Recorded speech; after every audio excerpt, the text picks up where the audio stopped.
KSL News Radio, Utah's news, traffic, and weather station. 9 o'clock at KSL News Radio. I'm Amanda Dixon. KSL's top story this hour. Tremont city leaders are organizing a vigil tonight for the 2 police officers killed in the line of duty.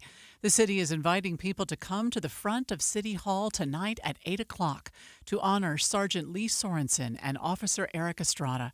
The city says they'd love some help making blue ribbons to place along the county fair parade route that's happening tomorrow. They're also planning to have a memorial for the officers outside the city office building. People in Tremont have been working hard for the past 24 hours to honor the 2 officers. KSL TV's Andrew Adams spoke with people as a police procession brought the officers home yesterday. Some of these people knew the officers firsthand. One of the officers had actually assisted my own daughter a few months ago when her car was backed into. It's just been really hard to imagine that someone could do this to them. Some were taking it harder than others. I knew them both. I talked to one of them the night before. This firefighter had worked with Sergeant Lee Sorensen and Officer Eric Estrada. What I knew of them was they were mountain of men. The city is planning to hold that vigil in front of City Hall tonight at 8 o'clock. Our top national story this hour from ABC News. Hurricane Erin has weakened to a Category 4 storm but remains very dangerous. Communities on the North Carolina Outer Banks are under evacuation orders as the East Coast braces for destructive waves. Multiple cruises forced to reroute due to the storm. Because of the storm's path, it's a no-go. Tracy Nicholson was headed to the Dominican Republic when the ship's captain said they had to change direction. At the end of the day, I want to be safe. I want to feel safe. As passengers, we all do. Hurricane Erin now measuring 600 miles across and could produce winds of at least 120 miles per hour. ABC's Victor Akendo is in North Carolina. Your money at this moment, the Dow is up 261. That's more than 0.5%. We're at 45,173. Coming up, we've got a hot couple of days in store. KSL weather is next. KSL News Time, 9:02. The sources where we get our news matters. When you listen to Utah's Morning News, we want you to feel the stories are important to you and trustworthy. This is Amanda Dixon. And I'm Andy Farnsworth. Join us weekday mornings on KSL News Radio. Americans may not agree on much, but we agree on Social Security. We all pay in. It ought to be there when we need it. Social Security could face a funding gap in less than a decade, and I don't want to see a pay cut.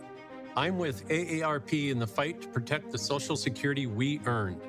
Pledge to protect Social Security at aarp.org/weearnedit. That's aarp.org/weearnedit. Paid for by AARP. I'm Matt Morgan of Morgan & Morgan. Your car steering wheel could be a ticking time bomb. At least 24 people have died and many more injured because their airbags fired shrapnel at them upon inflating. Tens of millions of cars have been recalled. If you suffered cuts that required stitches, hearing or vision loss, or broken bones, please contact us today. You could be owed money for medical bills and other damages. Morgan & Morgan. Visit us at badairbags.com for an office near you. Prior results do not guarantee a similar outcome. If you love to travel, Capital One has a rewards credit card that's perfect for you. With the Capital One Venture X card, you earn unlimited double miles on everything you buy. Plus, you get premium benefits at a collection of luxury hotels when you book on Capital One Travel. And with Venture X, you get access to over 1,000 airport lounges worldwide. Open up a world of travel possibilities with the Capital One Venture X card. What's in your wallet? Terms apply. Lounge access is subject to change. See CapitalOne.com for details. I'm Ed Evans, CEO of Consumer Cellular. We're dedicated to serving people 50 and up like me. Our needs are different. Big Wireless wants us in an unlimited plan, but if you're not using all that data, you're probably getting used. At Consumer Cellular, we're focused on affordable, reliable plans, including data that suits your needs, not ours. Our plans start at just $20, and you'll get the best customer service in the business. Call 1-888-FREEDOM or visit consumercellular.com/facts. Plans include $5 credit for auto pay and e-billing. See site for additional facts. Andy, my husband and I had Bedrock Quartz redo 3 bathrooms for us, 2 in the old house and 1 in the new house. And I loved working with them for so many reasons. One of which is that they're like a 4-generation family-owned business here in Utah that has been installing countertops and making beautiful kitchens and bathrooms for years and years. Well, at my house, I suffer from what's called paralysis of choice. When you've got something as wide-ranging with the different types of counters that they offer with quartzite, like I didn't even know what the difference between those things are. I'm going to need that kind of help when I go through the process. Oh, they have wonderful designers. Plus, when you go in their showrooms, it's super easy. At station number 1, you select your color and your material. Then you go to station number 2 and you pick out your backsplash. And then you go to number 3 and you select your faucets. It's so easy to do. They've got what's called employee pricing for everyone. This is the first time they've ever offered this. For the month of July through August, everyone gets the friends and family discount. They've got 9 locations near you from Layton to St. George, including a new one in Salt Lake City. BedrockQuartz.com. That's BedrockQuartz.com. Traffic and weather together, brought to you by Mountain America's My Style checking account. And here is Heather Kelly. We still have very slow traffic northbound I-15 from Main Street and Lehigh all the way up to the point of the mountain from an earlier crash that's now cleared. Once you're in the Salt Lake Valley, there's still another crash at 90th South and Sandy over on the left shoulder, with lots of delay around the I-215 South interchange, both northbound and southbound on I-15. We also have a crash on Bangerter Highway. They've stopped all traffic right now, northbound Bangerter, approaching 3500 South as they try to move some of these vehicles that were on the left shoulder out of the way. And then you're going to see a few brake lights remaining southbound I-15 as you leave Woods Cross, head into North Salt Lake. UTA is road therapy. Give your car a break and get more you time. Plan your trip at rideuta.com or on the Transit app. Heather Kelly in the KSL Traffic Center. Today is going to be a hot one, a high of 100 degrees today and tomorrow. Right now it's sunny and 75 degrees. I'm Amanda Dixon from the KSL Common Spirit Health Studios. Listen online at kslnewsradio.com. We're Utah's news, traffic, and weather station. The all-new Inside Sources. Inside Sources. Your inside access to the people and policies shaping Utah's future. Here are Greg Skordas and Holly Richardson on KSL News Radio.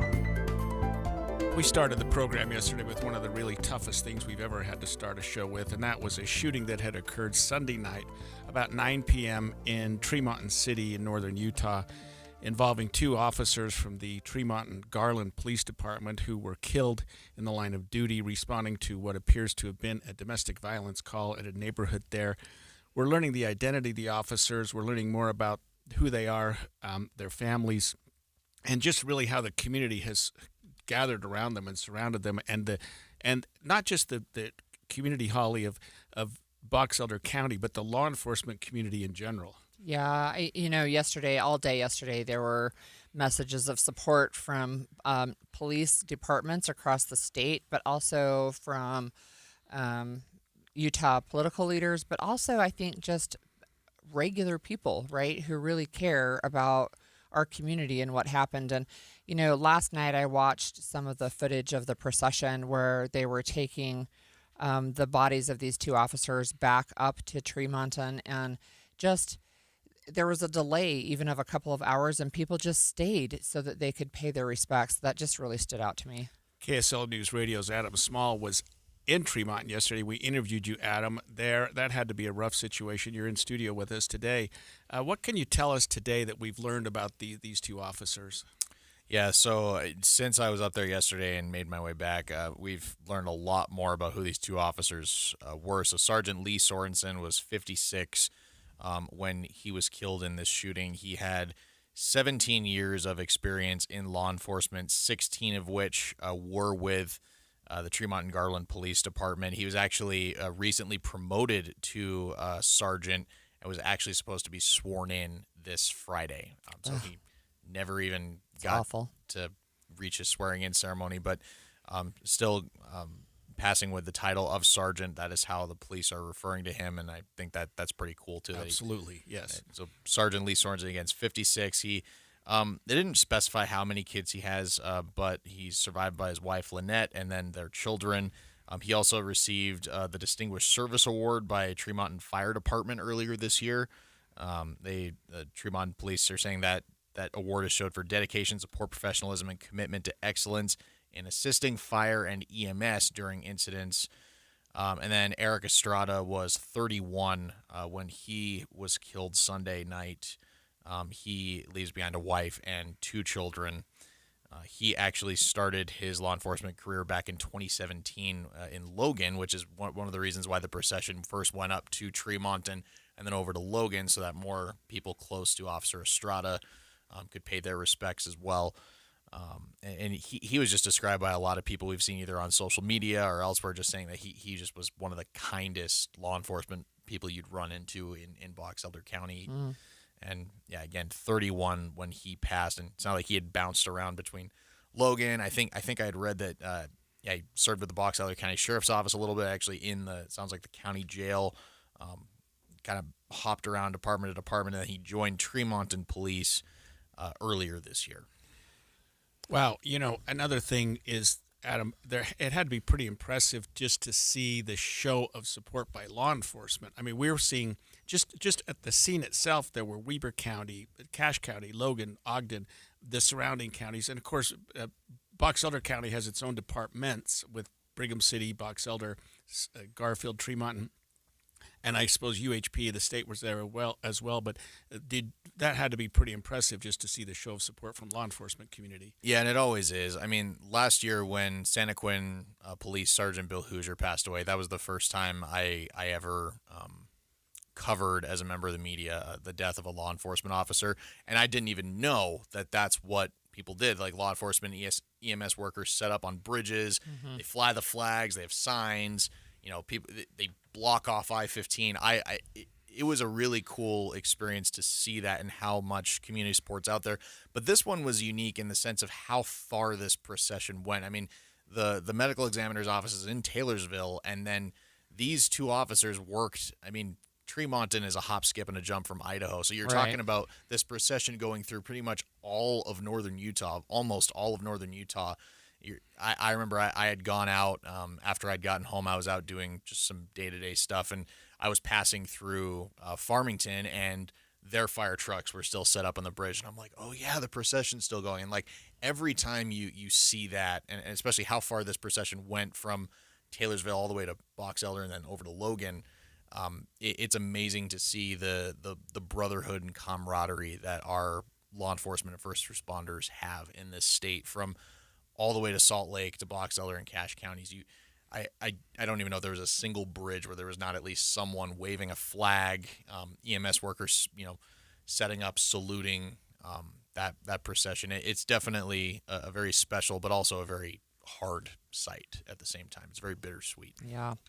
What's happening tonight up in Tremonton? Yeah, so the city council is inviting people out at 8 o'clock tonight out in front of City Hall. They're going to be holding a vigil for the two officers, and it's kind of a dual purpose. So they want people to obviously come out to have another chance to pay their respects, but also they want help making these blue ribbons. So you want to cut some ribbons, tie some ribbons. They're going to basically take all the ribbons they make tonight, and they're going to place them on trees, signs, anything they can put the ribbon on along the parade route tomorrow, which sounds like the Box Elder County Fair Parade, which runs through Tremonton, is happening tomorrow, and they want to line that entire parade route with these blue ribbons. Just another strong sign of support for the police and remembering these officers that were killed. So they're going to make these ribbons tonight, and obviously they're like, hey, if you don't want to help make the ribbons, just still please come out, show your support. So that's tonight at 8, and then they're also there's a couple different memorials. There's one outside the Tremonton Police Department. We were seeing our colleague Shara Park on Channel 5. She was up there this morning in front of that, and then they're also setting up a memorial outside the city office building in Tremonton.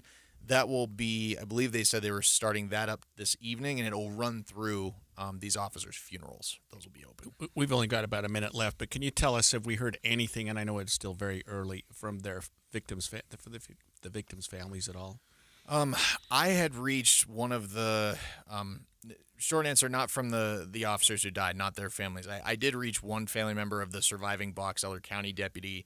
Got a little bit of word, like I kind of mentioned with you guys yesterday. But in terms of the families of the two fallen officers, we haven't heard much yet. And honestly, I'm me personally, I'm trying to give them as much time as, because I mean, this is an unbelievably difficult situation for them. But obviously, there could be other reporters that we have here that might be trying to reach out to them. But of course, if we reach them, if they want to speak, you'll obviously hear it first. Yeah. One quick question: do we have any idea when the funerals will be held? That I do not have info on yet, but obviously we're following this story as close as we can follow anything. Any update we have, we've been instructed to break in with any new developments. So if we get funeral arrangements, any updates like that, we'll be sure to bring it in as soon as we get it in real time. Thanks, Adam. That was Adam Small from KSL Radio. We've also learned a little bit about the alleged shooter. He has a history of domestic violence, including a felony charge earlier this year. We'll break down the details after this. Some things never change. Sure, we've expanded Inside Sources to 3 hours on KSL, and it's on 9 to noon. But the news, traffic reports, and weather updates that have been a part of your ride in the car since before you can remember, always there. And that will never change. Find us in your car at 102.7 FM. I am not a rich woman, but I feel like a rich woman every time I go in my closet. The best, hands down, present I've ever received was my husband secretly redid my closet with Closets by Design. So now when I go in there aren't all these shoes just junked on the floor. They're neatly sitting on their shelves. And my necklaces are hanging on their individual hooks, and earrings are in their little squares in this soft drawer that pulls out. It's just gorgeous. In fact, he saw how much I loved it. He had Closets by Design redo the garage. So now all the stuff, the tools, the toys, the junk is all in cabinets. When you open our garage door, you see cars. That's it. It's amazing. The things that Closets by Design can do, and it's going to save you money right now because you get up to 40% off plus an additional 15% off with 18-month financing. You can do so much with your closet, much more than you realize, with this wonderful Utah company, Closets by Design. Find out more at 1-800-BY-DESIGN or closetsbydesign.com. Not every victory has fireworks. Sometimes it's a quiet win, like tying your shoes without gasping, walking upstairs without pausing, or being able to sit cross-legged on the floor and play with your kids. That's what soda gave me. I lost 82 pounds in just 16 weeks. And with it went the weight, the aches, the excuses. But what I gained, confidence, energy, time, and a version of myself I thought was long gone. Soda didn't overwhelm me with rules or leave me starving. I ate real food. I learned what my body needed. And the personal nutritionist, game changer. They were there with answers, encouragement, and real solutions. If you're looking for your own quiet win, this is your moment. If it worked for me, it will work for you.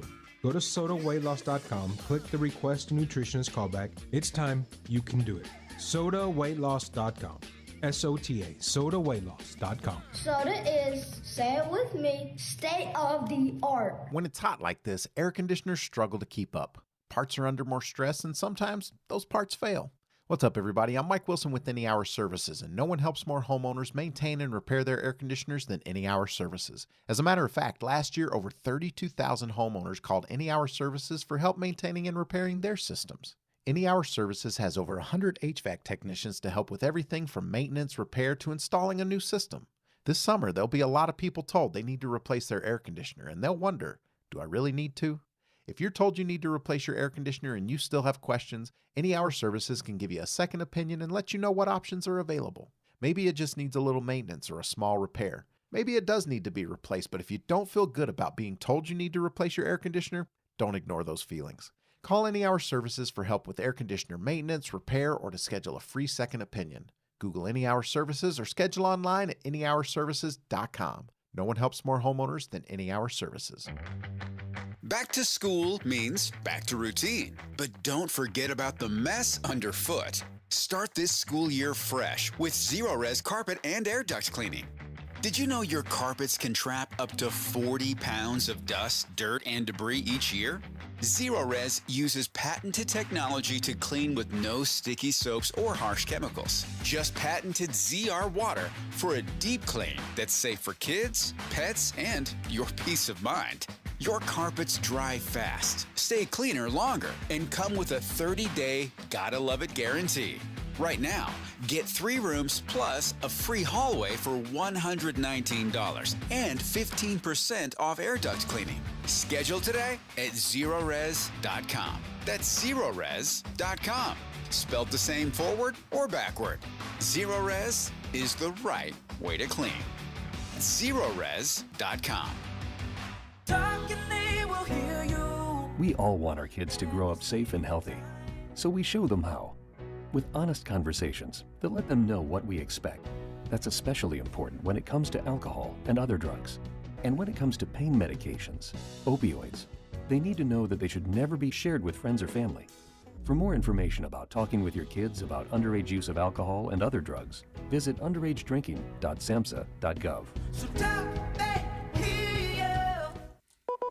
The new Inside Sources. We just spoke with KSL Radio's Adam Small about an event that Tremont City leaders are organizing tonight for the two fallen officers who were killed in the line of duty Sunday night. Those being Sergeant Lee Sorensen and Officer Eric Estrada from the Garland Tremont Police Department. The city said they'd love some help making blue ribbons to place along the way. But yesterday, KSL TV's Debbie Worthen spoke with two women who also lost their husbands in the line of duty. They showed up to support the families of the fallen officers. We're going to hear from Debbie, but you'll also hear from one of the widows. It was Sergeant Bill Hoosier's widow. You just instantly know that they're hurting, that their lives will never be the same. And you just kind of start reliving all of the stuff that you've been through, knowing that that's all coming down the pipeline. Shantae Johnson knows exactly what the families of Lee Sorensen and Eric Estrada are going through. It's been almost 12 years since the day she got that same news. It was September 1st, 2013. Sergeant Derek Johnson was making his final stop of his shift when he approached a car which looked to be broken down. As he stopped, Timothy Walker ambushed him, firing multiple rounds, killing him. Walker turned the gun on the other person in the car and himself.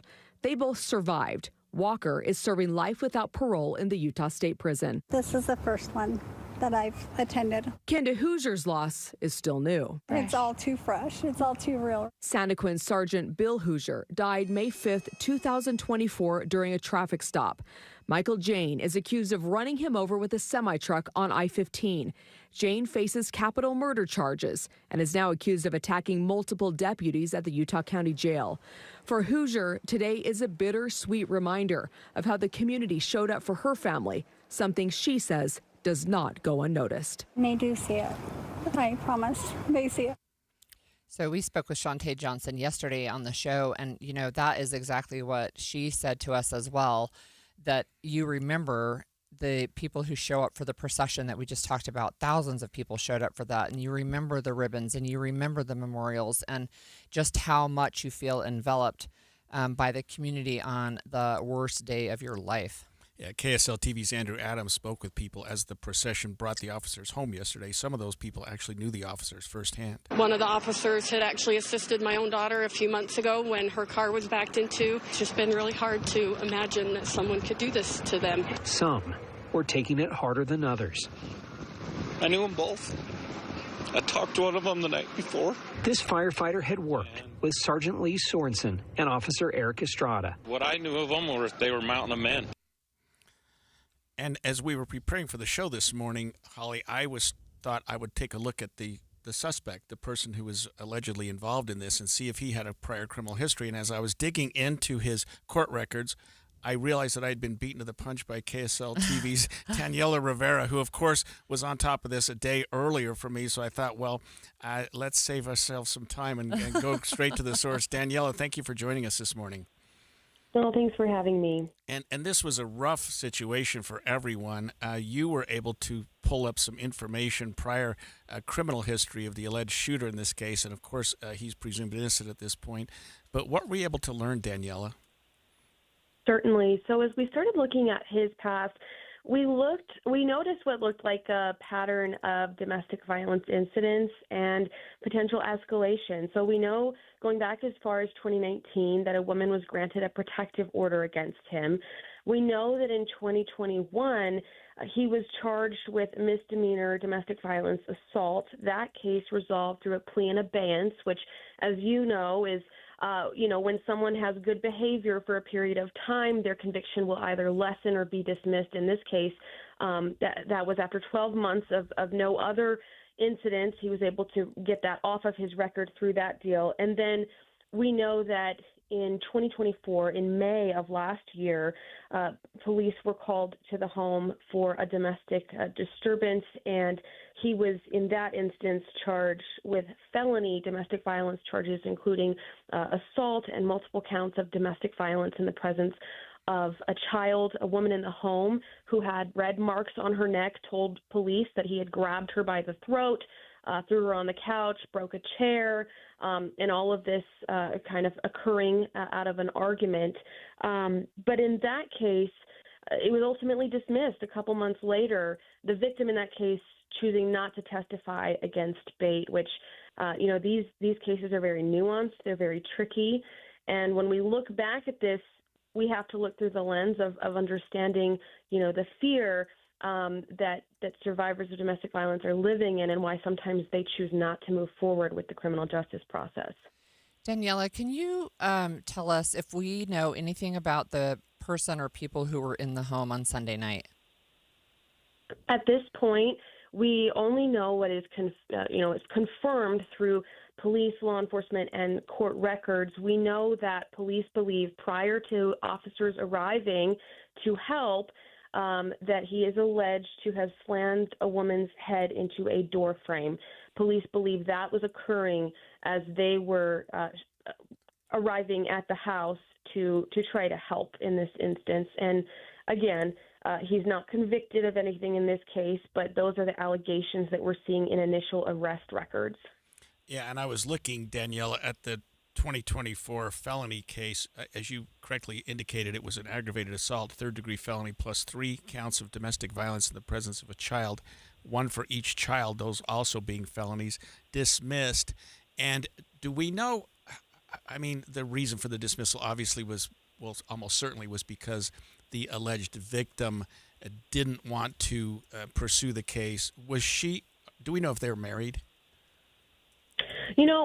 We've held back from reporting a lot of information identifying the victim or survivor in these cases, but we do know they were in the home together and that it was a woman. Okay, and they apparently had 3 children. I appreciate that, Daniela. That was probably a question I shouldn't have asked. But when it's dismissed, there are often reasons why a victim will choose to do that, and we can't blame them, obviously.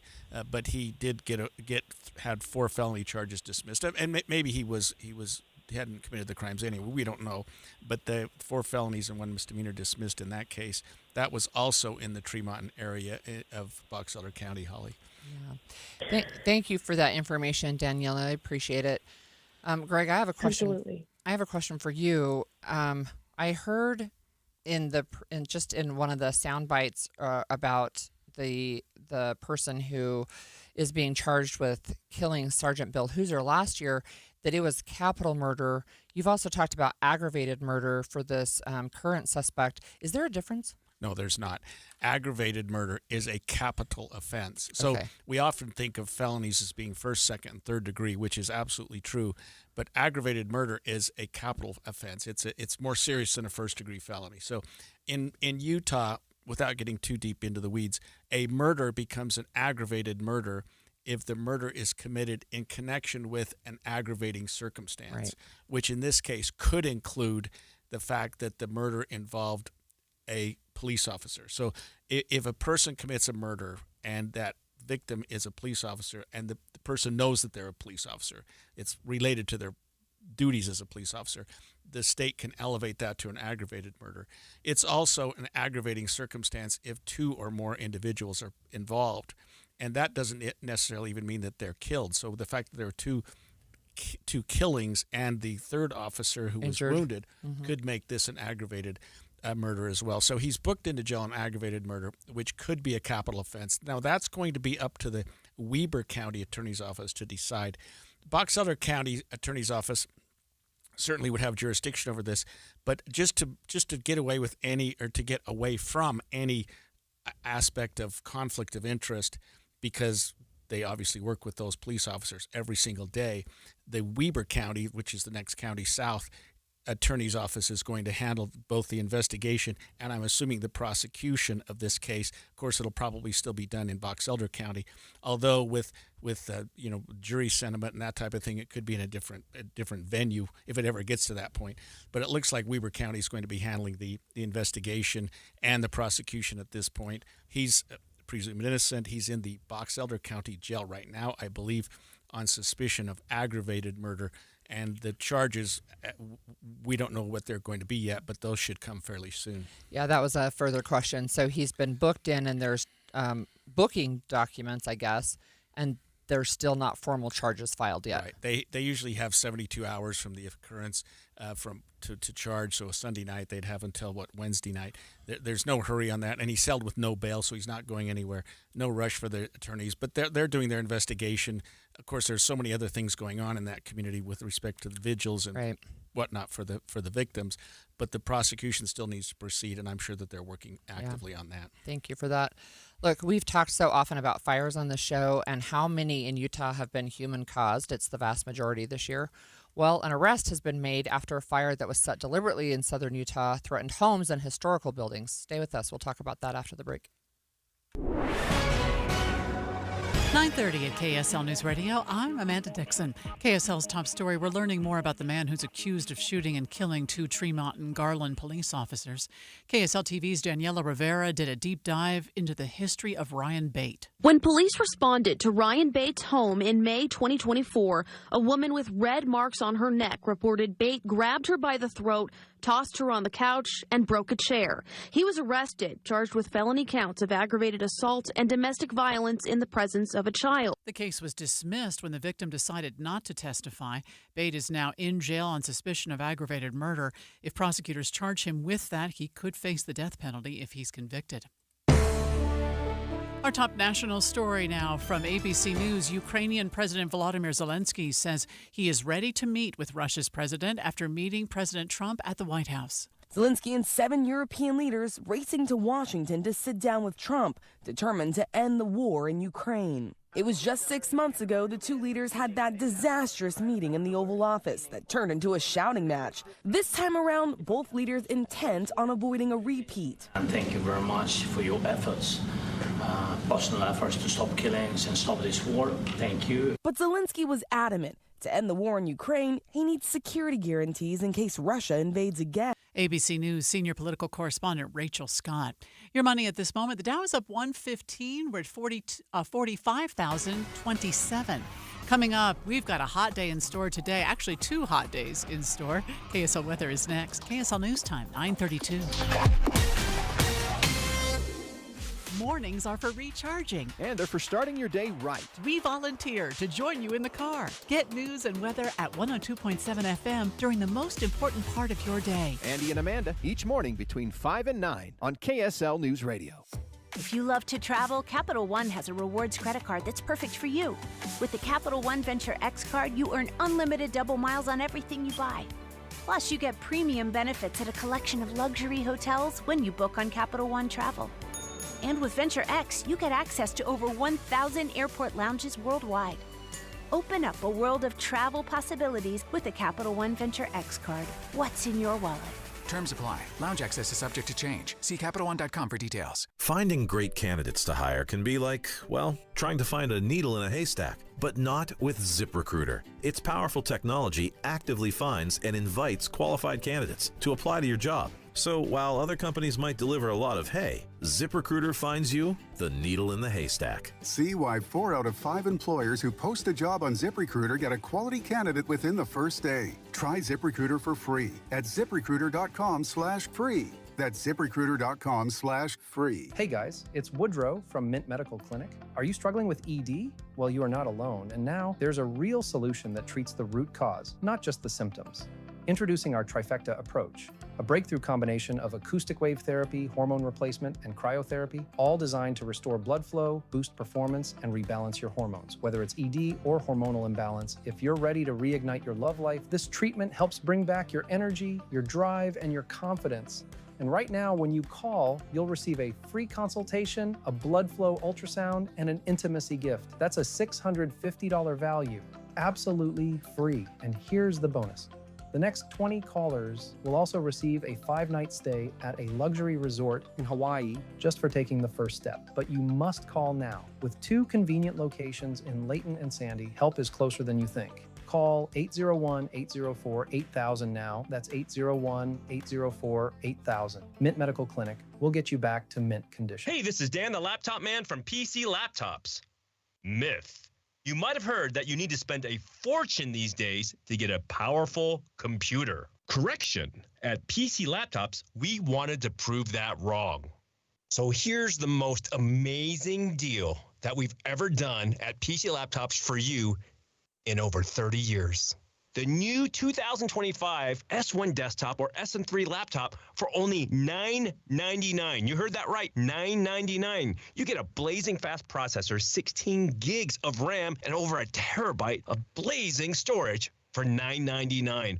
What else do you get? Lifetime service warranty, and we have 12 months special financing on approved credit. Take one home today. Hurry in right now because supplies are limited, because at PC Laptops, we love you. Just check us out at PCLaptops.com. $999, PCLaptops.com. Traffic and weather together, brought to you by Mountain America's My Style checking account. And here is Heather Kelly. We've got 2 new crashes northbound I-15 in Utah County. They're both in Lehigh. One of them is right after you pass Main Street. The other is right about 5th East and American Fork. And the one at 5th East is blocking the right lane and shoulder as you merge onto the freeway. So that's causing quite a bit of delay in that area. As you get past all of those, you still have a bit of slowing trying to get over the point of the mountain toward Bangerter Highway. Another crash northbound 15 at 90th is still in the cleanup stages over on the left shoulder. And we still have a crash southbound I-15 as you try to exit at 600 North in Salt Lake, but that's not causing slowing. Is the IRS harassing you, garnishing your wages, or threatening asset seizure? Get immediate relief. Contact Utah Tax Attorney Jordan Wilcox. Visit endtaxworry.com. That's endtaxworry.com. Heather Kelly in the KSL Traffic Center. Today is going to be a hot one with highs in the triple digits. Right now, 76 degrees. I'm Amanda Dixon from the KSL Common Spirit Health Studios. Listen online at kslnewsradio.com. We're Utah's news, traffic, and weather station. The all-new Inside Sources. Inside Sources. Your inside access to the people and policies shaping Utah's future. Here are Greg Skordas and Holly Richardson on KSL News Radio. So, Greg, this year alone, fire season, we've had just under 800 fires, 798 fires in Utah. Of those, 562 were human-caused. Yeah, no surprise. That's disappointing. I can't believe we have had 800 fires in Utah. Right. It seems like we've had about a half dozen, which are huge, Holly, that have taken a huge acreage, including one near you. There was one near me last week in northern Ogden, and now we've got one on the Provo Hills there, just east of you. And that one seems to be going... It still is at 0% containment. It's over 400 acres. And, yesterday it seemed like maybe it had died down. It hadn't. Just the news about it had died down. So it's like, I think, 427 acres for that one. And then the Monroe Canyon fire. We've been talking about that, it seems, for weeks. Mm-hmm. We had the one in near St. George, the one north of St. George that we talked about for a little while. But that Monroe Canyon, we don't talk about it as much anymore. But, Holly, it's still burning. It's still moving forward. Yeah, it's still going. It's something like 77,000 acres, 72,000 acres, I think. And remember, that's the one where they think it's not going to go out until winter weather comes. Right. Yeah. What's disappointing is, like you said, so many of these are human caused. The biggest ones probably are not, but yes, we don't know. I don't know for sure yet on the Monroe Canyon fire, but what we do know is that there was a fire, multiple fires actually, down in southern Utah, and a man is now facing arson charges after being accused of starting the old dump fire down by Hurricane. Yeah, let's take a moment to learn more about this from KSL News Radio's Alexandria Bonilla. The fire stretched 50 acres and threatened multiple homes just north of Hurricane. Police documents show multiple people in the area called police and told them they saw an arsonist down in the canyon, riding his bike to multiple locations and lighting a fire at each one. One person even took a photo of him in the act. Emergency dispatch also got a call from a man insistent they not send officers, just help, because he was lost in the area. That man happened to be the one in the photo and the one suspected of starting the fire. Bradley Edward Belmore is now facing 3 arson charges, causing more than $5,000 in damages. Alexandria Bonilla, KSL News Radio. So talk to me a little bit about what arson charges, what that consists of. What is he looking at potentially? Yeah, so these arson charges that he's facing right now, and he's been charged with 3 counts of arson.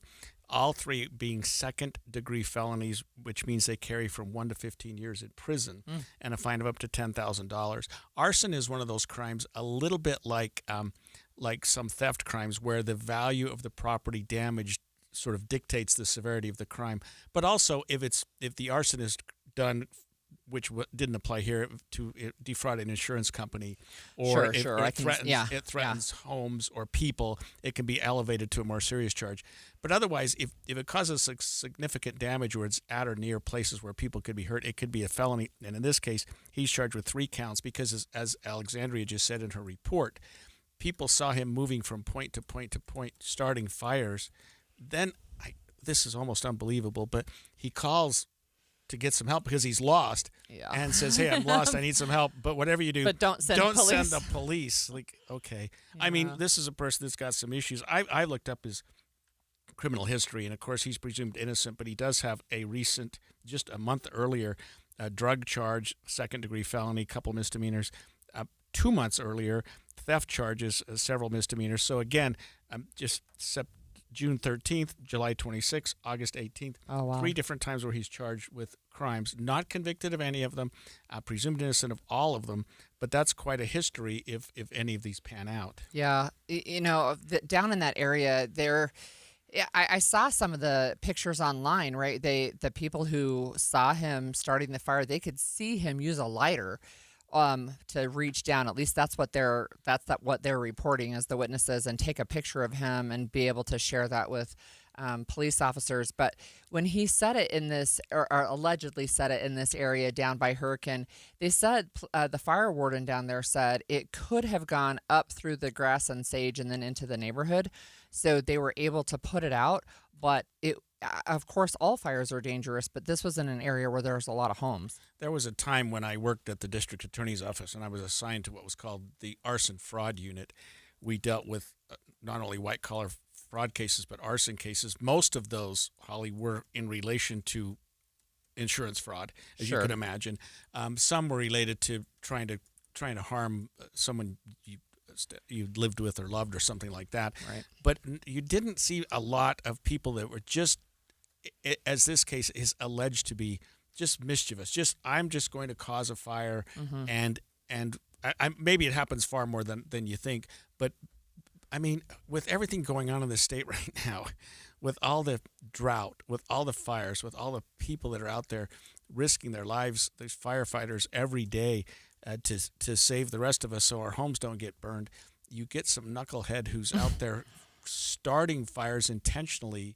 For what reason, we don't know. But I mean, you would think that if this person is the person that tried to start these fires, that there's got to be some mental health issues involved as well.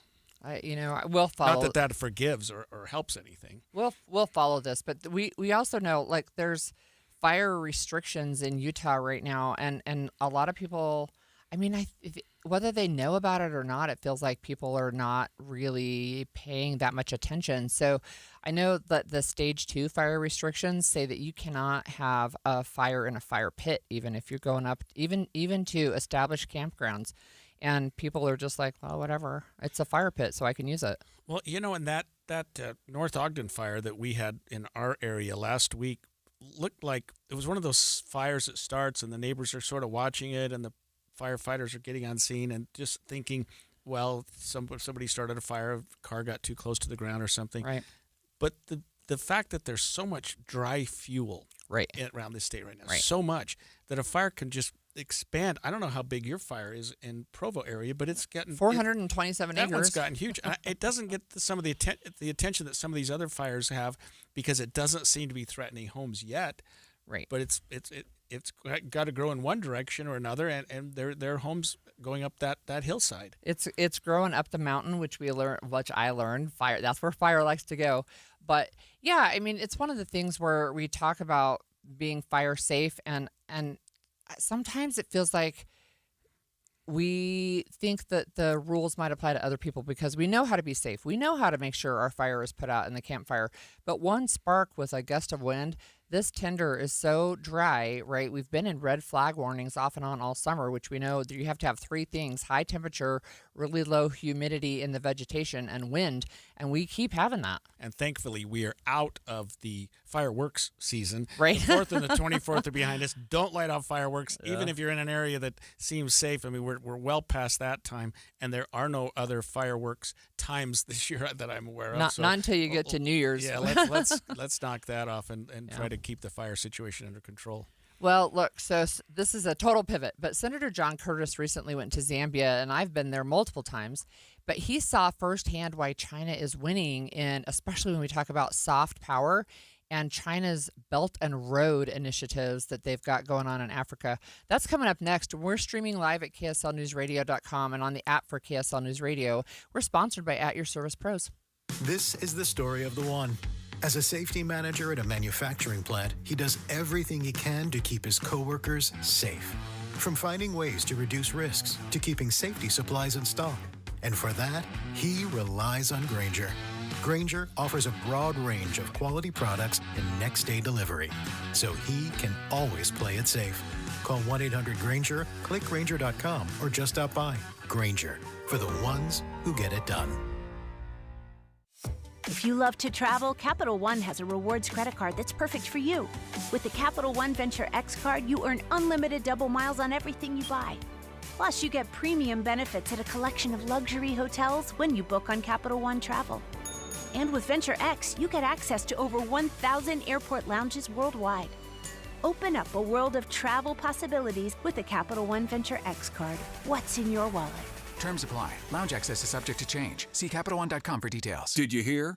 A recent stash of $10 Gold Liberty coins from the 1800s has been found. These gorgeous gold coins are as bright and shiny as the day they were struck in the late 1800s. And less than 200 of these gold coins are available. Coin experts are calling this gold find an incredible opportunity. Call 1-800-917-4635 and you are guaranteed a $10 Gold Liberty coin minted by the U.S. Mint in the 1800s. But with extremely limited availability, you must call now. These Gold Liberty coins from the 1800s are still in uncirculated condition. That is history you can hold in your hand. To learn more, call 1-800-917-4635. Call now and you'll receive a free American Coin Collector's Bonus Package, a $40 value, free with every order. Call 1-800-917-4635 now to secure your $10 Gold Liberty coins dated from the 1800s before they sell out. That's 1-800-917-4635. Hi, this is Doug Wright. For years now, I've been telling you about Connecticut soft water systems that use 2/3 less salt than the others. But I've never told you exactly how they do that. Well, there are several ways, so consider this as part one in a series. Most of the softeners out there use a finicky, hard-to-adjust computer to guesstimate when to cycle, and it errs on the side of cycling too often, which means it'll burn through way too much salt way too soon. Connecticut is different.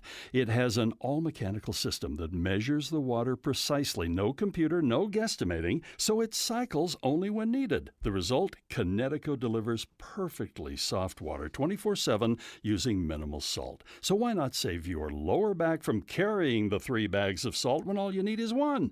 Call Northern Utah's authorized Connecticut dealer, Connecticut Quality Water Systems of Salt Lake. Call them now, 801-576-8600, or log on to softwaterutah.com and tell them Doug sent you. 1-877 Cards for Kids. KARS Cards for Kids. 1-877 Cards for Kids. Donate your card today. 1-877 Cars for Kids. KARS Cars for Kids. 1-877 Cars for Kids. Donate your car today. Donate your car today at carsforkids.org. That's cars with a K.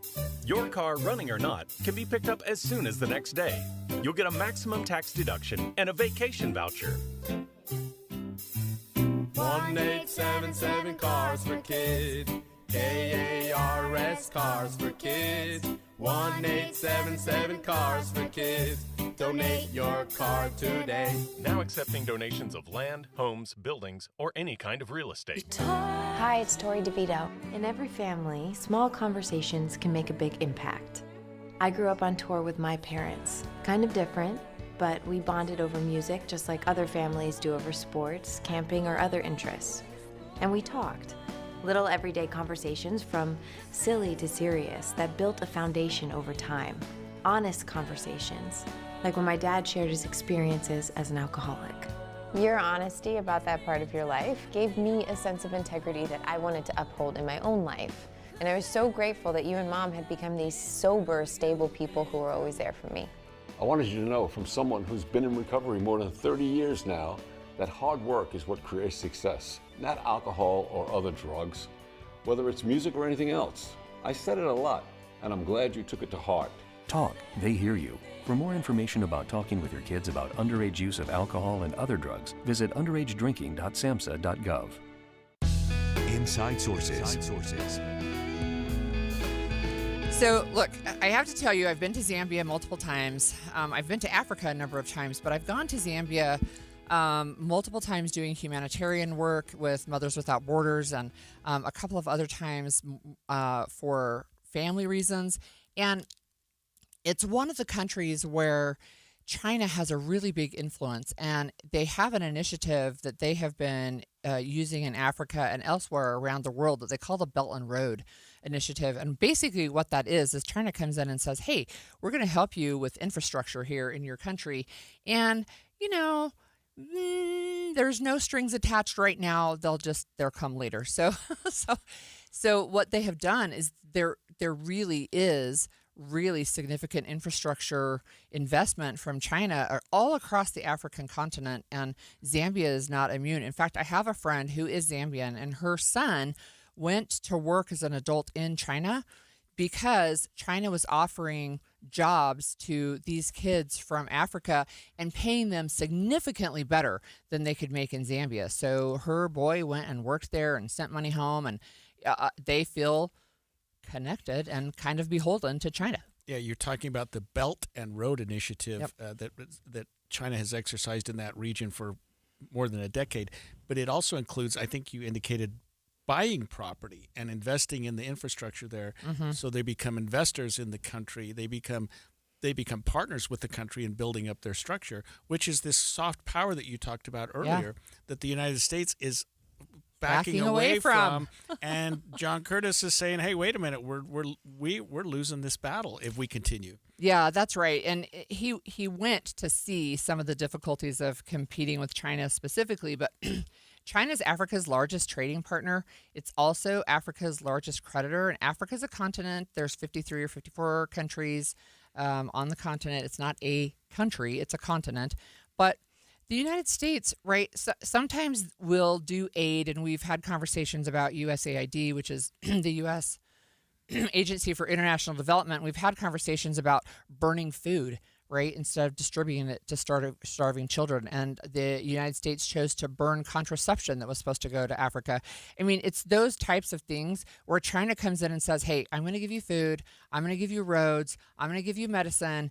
And while John Curtis was there, while Senator Curtis was there, he could see firsthand why Africa, Zambia specifically, but Africa in general, why they feel beholden to China. And I think a lot of our listeners, Holly, may wonder what's in it for a country like the United States? What's in it for a country like China? And I know purchasing property and buying land is one thing, but other than the goodwill, what can be gained by this soft power? And I know that's a question. So no, it's not a dumb question. It's a good question.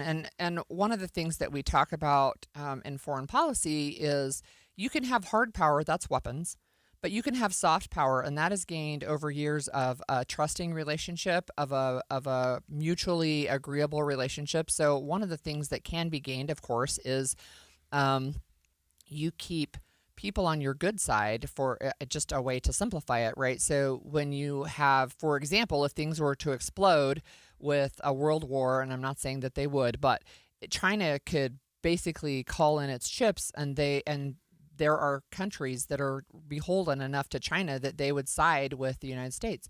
Look, there are people who have come to the United States recently and have been having conversations with political leaders saying, we are friends of the United States, but we are really, really struggling. We really do need your help, but you're so reluctant to help us right now that China is like banging down our door with offers of assistance, and it's getting really hard to resist. So what's with this congressional delegation? So we've got John Curtis as part of a bipartisan group going to China. Obviously, they share the concerns that you're articulating, Holly, and saying, and maybe coming back saying, wait a minute, maybe we shouldn't back out of this soft power the way we have. We need to keep involved with these developing nations, keep friends with them, and keep our avenues open for support.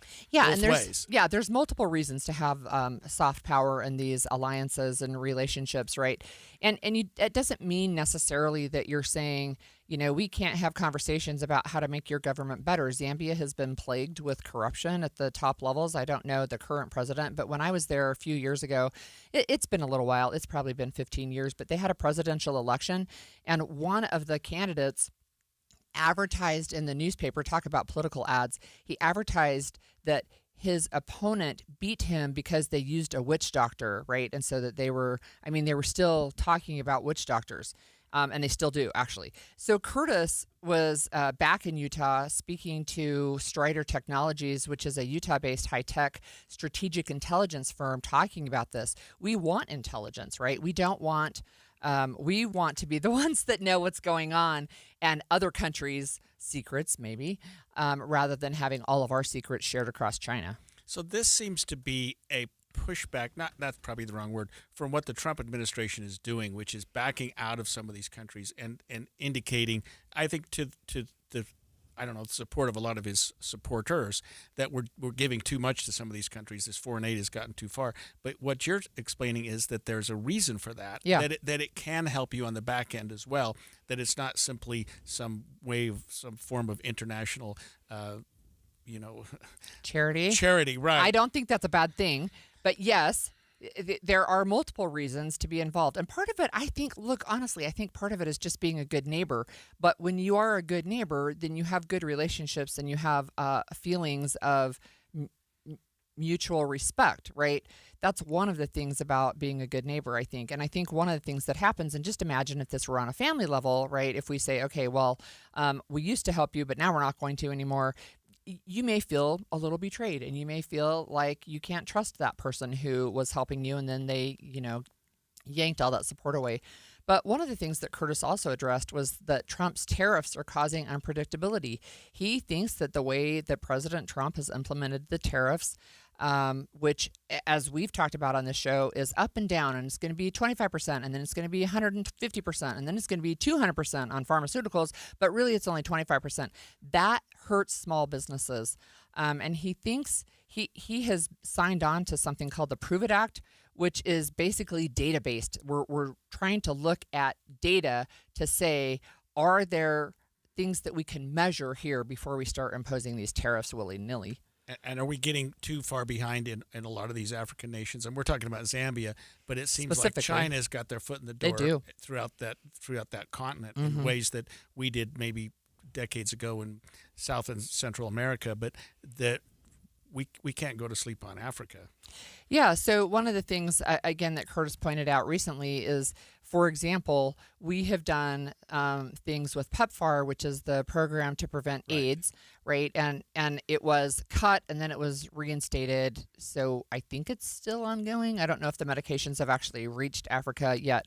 But he said, for example, people are grateful that we are working to combat HIV, but a Chinese entity will come in and buy a mine that's in disrepair. They'll fix it up, make it safe, hire people. That creates a lot more jobs than we're seeing, with saving lives. We're saving lives with preventing AIDS after somebody's HIV infected. But China is just 2 steps ahead of us. And they're getting more than just goodwill out of it, because they're running the mine as well. And certainly there's whatever resources can come from that, they'd be on the front of the line to collect on that. So interesting. We've only got a little bit of time. How would you describe Zambia? So Zambia is a country in Africa. It's really interesting. I would say there are areas of the country that are there's no electricity, there's no running water. I have done service in villages where it's just literally huts out there with no electricity, no running water, no power, those types of things. But everybody does have a cell phone. They know how to hook to solar.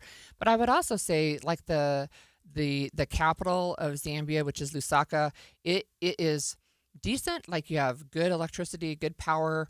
You can have reliable internet, right? So it's trying to become an emerging country for sure. We should be on top of that. Hopefully the administration is going to listen to our own Senator Curtis. When we come back after the break, students at the University of Utah may see fellow students open carrying a firearm this year after a change in Utah law. We'll break down those changes when we come back.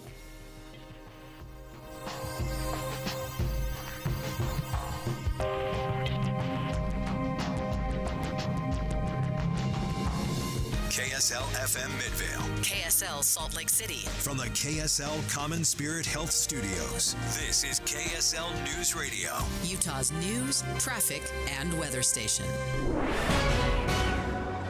10 o'clock at KSL News Radio. I'm Amanda Dixon. KSL's top story. We are learning more about the Box Elder County deputy and his canine who were shot in Tremont on Sunday night but are expected to recover. KSL News Radio's Brianna Willis reports. Deputy Mike Allred and his canine Azula were still in their vehicle responding to the report of a domestic disturbance when they were both shot and injured. Allred has since been released from the hospital and is doing well, while Azula is still in a vet clinic as a precaution. Allred has been part of the force for 5 years. Azula is a 3-year-old Belgian Malinois and is certified in narcotics and tracking. Allred is described by coworkers as a natural leader who puts others' safety above his own. Tremont City leaders are organizing a vigil tonight for the 2 police officers killed in the line of duty. The city is inviting people to come to the front of City Hall tonight at 8 o'clock to honor Sergeant Lee Sorensen and Officer Eric Estrada. Our top national story this hour from ABC News. A new study shows a potential link between hearing aids and a reduction in dementia risk. If you're having difficulty following conversations, or if you're feeling like everyone is mumbling around you, or if you're frequently asking questions, and this is one of the telltale signs, if you feel like your TV or your radio is often louder than people prefer, those are signs that you should get your hearing checked. ABC News medical contributor Dr. Darian Sutton says the study tracked 3,000 adults and found those who used hearing aids for hearing loss cut their risk for dementia by more than half. Your money at this moment, the Dow now up just 7 points. We're at 44,919. Coming up, triple-digit heat is back. KSL weather is next. KSL News Time, 10:02.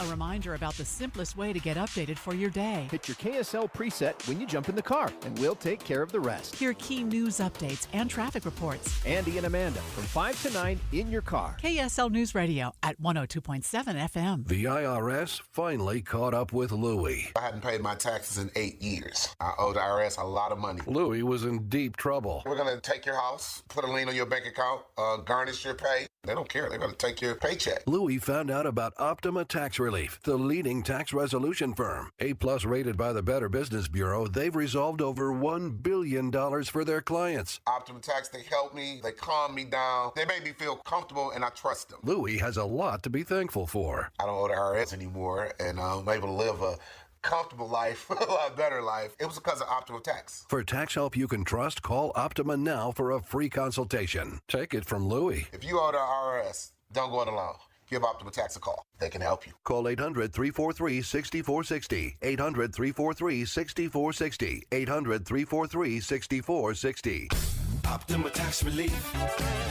Testimonial from an actual client. Some restrictions apply. For complete details, please visit OptimaTaxRelief.com. Tired of hearing scary radio ads about the IRS? Tax Relief Advocates is different. TRA is here to tell you that if you owe money to the IRS, whether it's $5,000 or $500,000, we have a solution. TRA can eliminate or reduce what you owe to the IRS with zero risk to you. We have over 1,000 5-star reviews on Google and an A+ with a BBB. End your tax nightmare today by visiting TRA.com or call 800-583-6681. That's 800-583-6681. This is the story of the one. As a safety manager at a manufacturing plant, he does everything he can to keep his coworkers safe. From finding ways to reduce risks to keeping safety supplies in stock. And for that, he relies on Grainger. Grainger offers a broad range of quality products and next-day delivery, so he can always play it safe. Call 1-800-GRAINGER, click Grainger.com, or just stop by. Grainger, for the ones who get it done. Do you know why more homeowners choose Any Hour Services for help when it's time to replace their air conditioners? What's up, everybody? I'm Mike Wilson with Any Hour Services, and the main reasons people choose Any Hour Services is because of our people, processes, and convenience. People tell us all the time that there's just something different about having an Any Hour Services technician in their home. That's why most of our over 18,000 Google reviews mention our technicians by name. Another reason is our 7-step install process that we call the Any Hour Difference. It all starts with the needs analysis, where you explain what you like and dislike about your current system. This helps us design and size a system that fits your comfort and efficiency preferences as well as your home's airflow requirements. As for convenience, most of our installs are completed in one day. We also have flexible, no-money down financing options available, even if you've been told no in the past. So if you've been thinking about getting a new air conditioner, call Any Hour Services and schedule a free estimate today. Google Any Hour Services or schedule online at anyhourservices.com. No one helps more homeowners than Any Hour Services. Traffic and weather together, brought to you by Mountain America's My Style checking account. And here is Heather Kelly. Well, we've got a crash southbound I-15 in Draper. This is right near Bangerter Highway. Now, it had been blocking the HOV lane and left shoulder. They have reopened the HOV lane, but you still have a lot of vehicles on that left shoulder, a lot of emergency cars with flashing lights. So that is slowing traffic down coming from about 123rd South in Draper. Otherwise, you've got a pretty good drive. You might still be a little bit slow northbound I-15 coming over the point of the mountain where we had multiple crashes in Lehigh and then again in the Sandy area. But those have all cleared. You still have a few brake lights northbound I-15 right around 33rd South. That's mostly a merging issue. And everybody else is traveling at speed finally across the Wasatch Front. Heather Kelly in the KSL Traffic Center. We could tie a heat record today if we reach the predicted 100 degrees. We're also expected to hit 100 tomorrow. We're going to have some thunderstorms moving in, some monsoon moisture for the weekend, Saturday, Sunday, and Monday. Right now, it's sunny and 81 degrees. I'm Amanda Dixon from the KSL Common Spirit Health Studios. Listen online at KSLNewsRadio.com. We're Utah's news, traffic, and weather station. The all-new Inside Sources. Inside Sources. Your inside access to the people and policies shaping Utah's future. Here are Greg Skordas and Holly Richardson on KSL News Radio. Holly, you and I spoke yesterday about the University of Utah starting school yesterday, and it was a little bit of nostalgia for me because it was 50 years ago this week when I was starting my first year at the University of Utah. It was a lot of things were new to me. I didn't understand what was going on. Well, students that are starting up there this week are seeing a new updated firearms policy on campus. Here, let's learn more from KSL News Radio's Brianna Willis. Could be students or faculty on campus with an open carry firearm. The University of Utah updated their policy in May, right after Utah lawmakers changed their policy on concealed weapons. Now, anyone who is 18 or older with a concealed carry permit can openly carry a firearm. However, they must have their permit with them. The university still asks people to call and report if they see anyone with a gun on campus so campus police can check with them to be sure they have a permit. If you bring a gun to campus without a permit, you could spend up to a year in jail and pay a fine of up to $2,500. Other Utah universities say they follow state law. Utah is currently a constitutional carry state. Brianna Willis, KSL News Radio. So one of the things that Utah does that I think is relatively unique is saying that we are a constitutional carry state. Do you want to explain that? Yeah, well, I think our guest can explain it a little better. But we talk about the concept of open carry, concealed carry. We've always assumed in Utah that if you want to carry a concealed weapon, and this still applies in large part, you get a concealed carry permit. Right. But open carrying takes away that sort of concealment, that sort of hiding of the weapon.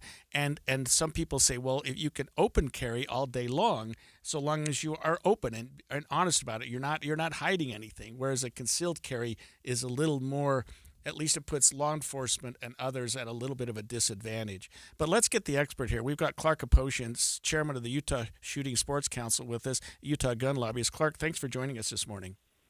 Well, good morning, Greg and Holly. Thanks. It's interesting. You said it's unique for Utah. Actually, there's 29, almost now going to be 30 states that have permitless carry, or what we call constitutional carry. So tell us, Clark, what House Bill 128 did. I read it, and of course it was it included all of Utah's firearms laws, and it was like 27 pages. But it changed some things with respect to what students can and can't do on our campuses. It changed a little bit more than that. But talk to us about what's changed at the universities. So, well, let me go back to HB 128, which was modified in the Senate. And, I mean, it used to be 9,000 lines of code, and then it got whittled down under HB 128. It was really a recodification, and we needed a recodification of Utah gun laws in both the 53 and 76 sections to make it clearer, to make it more understandable for policymakers, for legislators, for judges, for administrators, that type of thing. And one of the things that the university had claimed all along was that there was a perceived carve-out just for the universities, higher ed, that allowed them to prohibit open carry, and which is interesting because it was the University of Utah many, many years ago who sued Mark Shurtleff as the Attorney General, saying that they didn't want to allow hidden guns on their campuses, and they lost that one in Utah court. But now they're saying that we don't want even open carry. But it really has HB 128 really didn't change that much, because we have always held that open carry was legal, and that there was no carve-out, but there was a disagreement among the university lawyers and that said that there was, but no one could ever point to any statute that would have prohibited open carry. We just cleared it up. Can you help me understand, Clark? And sorry that I thought we were more unique than we are, but help me understand why you can open carry, but you have to have a permit. Well, to even be on campus with a firearm, under Utah law, you have to have a permit to carry. And so, yeah. Now, that is different from federal law. So we actually go a little bit beyond federal law, because federal law just says K through 12, you have to have a permit issued by that state to carry in a school. But we've extended that to higher education. That was done way before my time. But and so that's why you have to have a permit at the university. Clark, I remember the Shurtleff University of Utah situation because I was running against him for Attorney General in 2004, and we debated that exact issue. Of course, the lawsuit was pending then, so we couldn't talk about it too much. But this I think, now helps us codify what the law is. But to follow up on Holly's question, the concealed carry permit applies if you're on campus and you want to open carry. I mean, if you're walking down Salt Lake's Main Street, maybe I'm wrong, Clark, you don't necessarily need a concealed carry permit if you want to open carry. No, you are correct. You are correct, Greg. You don't need to have one. And the permit allows you to carry. Basically, the only differences between that and permitless carry is you don't have to go through the same background check when you buy a gun if you have a permit. You have that reciprocity and recognition with 36 other states, and you can carry with a permit in K through 12 and higher ed. Without the permit, you can't do that. So let me follow up with a question, Clark, with the concealed carry permit, because a lot of people have assumed you go through this class, you take this, you learn about guns, and they do a background check, you get a concealed carry permit. Some people have assumed that now that we are more open carry friendly, that the necessity or even the requirement of a permit doesn't really help much. Is there still a benefit to getting a concealed carry permit in Utah? Well, yeah. In fact, for some of those reasons I just mentioned, you have that huge recognition and reciprocity with so many other states if you have that permit. In addition, when you go to buy a gun, you'll pay, now I think it's $12 for the background check, and you still have to fill out the exact same paperwork, but with a permit you don't have to. They just run the permit, because with a permit your background is technically run every 24 hours. So they just check that. So yeah, some people get that permit because they travel, or maybe they work in a school, maybe they even go beyond that, they're a school guardian. And so, yeah, you do need the permit for those things. So I have a question about the age. There was some discussion, I think, in the 2025 legislative session, so earlier this year, about changing the age and something with guns. Can you remind me what happened there with either open carry or concealed carry? That one didn't make it through. That one didn't make it through the Senate. That part of the bill, it would have allowed. There's some really. We weird kind of permutations in existing law that we were trying to clear out. It said that an 18-year-old right now, without a permit, can lawfully carry a loaded handgun in their vehicle. That's been the law for 17 years now. But when they get out of their vehicle, if they don't have a permit, they must, one, openly carry the firearm, and two, unload the firearm so that there's nothing in the chamber. That's a lot of weapon handling. And then when they get back in the car, they can have it fully loaded if they choose to. And so we were just trying to make things a little bit more streamlined. If they can already carry it and have for 17 years, fully loaded in their vehicle, then they can get out and basically maintain that firearm in the same manner. Clark, are there still restricted areas? That is to say, are there still places, I think the University of Utah tried to pigeonhole itself here at one point, where you can restrict firearms? For example, I can't walk into the Matheson Courthouse with a gun. Law enforcement probably can, but there are certain areas where you cannot carry a firearm. Has that been more carefully articulated? That hasn't changed. In fact, we still have the private area restrictions, which can, if they choose to, ban guns, and that's just churches and homes. Those are the only two places in private places that their signs have the effect of a law, if you will. And I mean, any private place can post a sign, but it doesn't have the effect of a law unless they, Anyway, and then your state, city, county, municipal entities are prisons and jails, courthouses, mental institutions, law enforcement facilities, and airports and homeless shelters. Now, all of those have to comply with the secured area rule, which means you're going to have signage, you're going to have metal detectors, you're going to have secure storage for your firearm as well, lockers. Thank you so much for joining us today. That was Clark Aposhian that we've been speaking with. And, there's additional information. For example, you can find on the University of Utah website, but if you feel uncomfortable having a roommate who has a gun, then you can choose to not room with them. But when we come back after the break, we're going to talk about what Representative Celeste Malloy says is the most important issue in Congress, and I think the issue might surprise you. Some things never change. Sure, we've expanded Inside Sources to 3 hours on KSL, and it's on 9 to noon. But the news, traffic reports, and weather updates that have been a part of your ride in the car since before you can remember, always there. And that will never change. Find us in your car at 102.7 FM.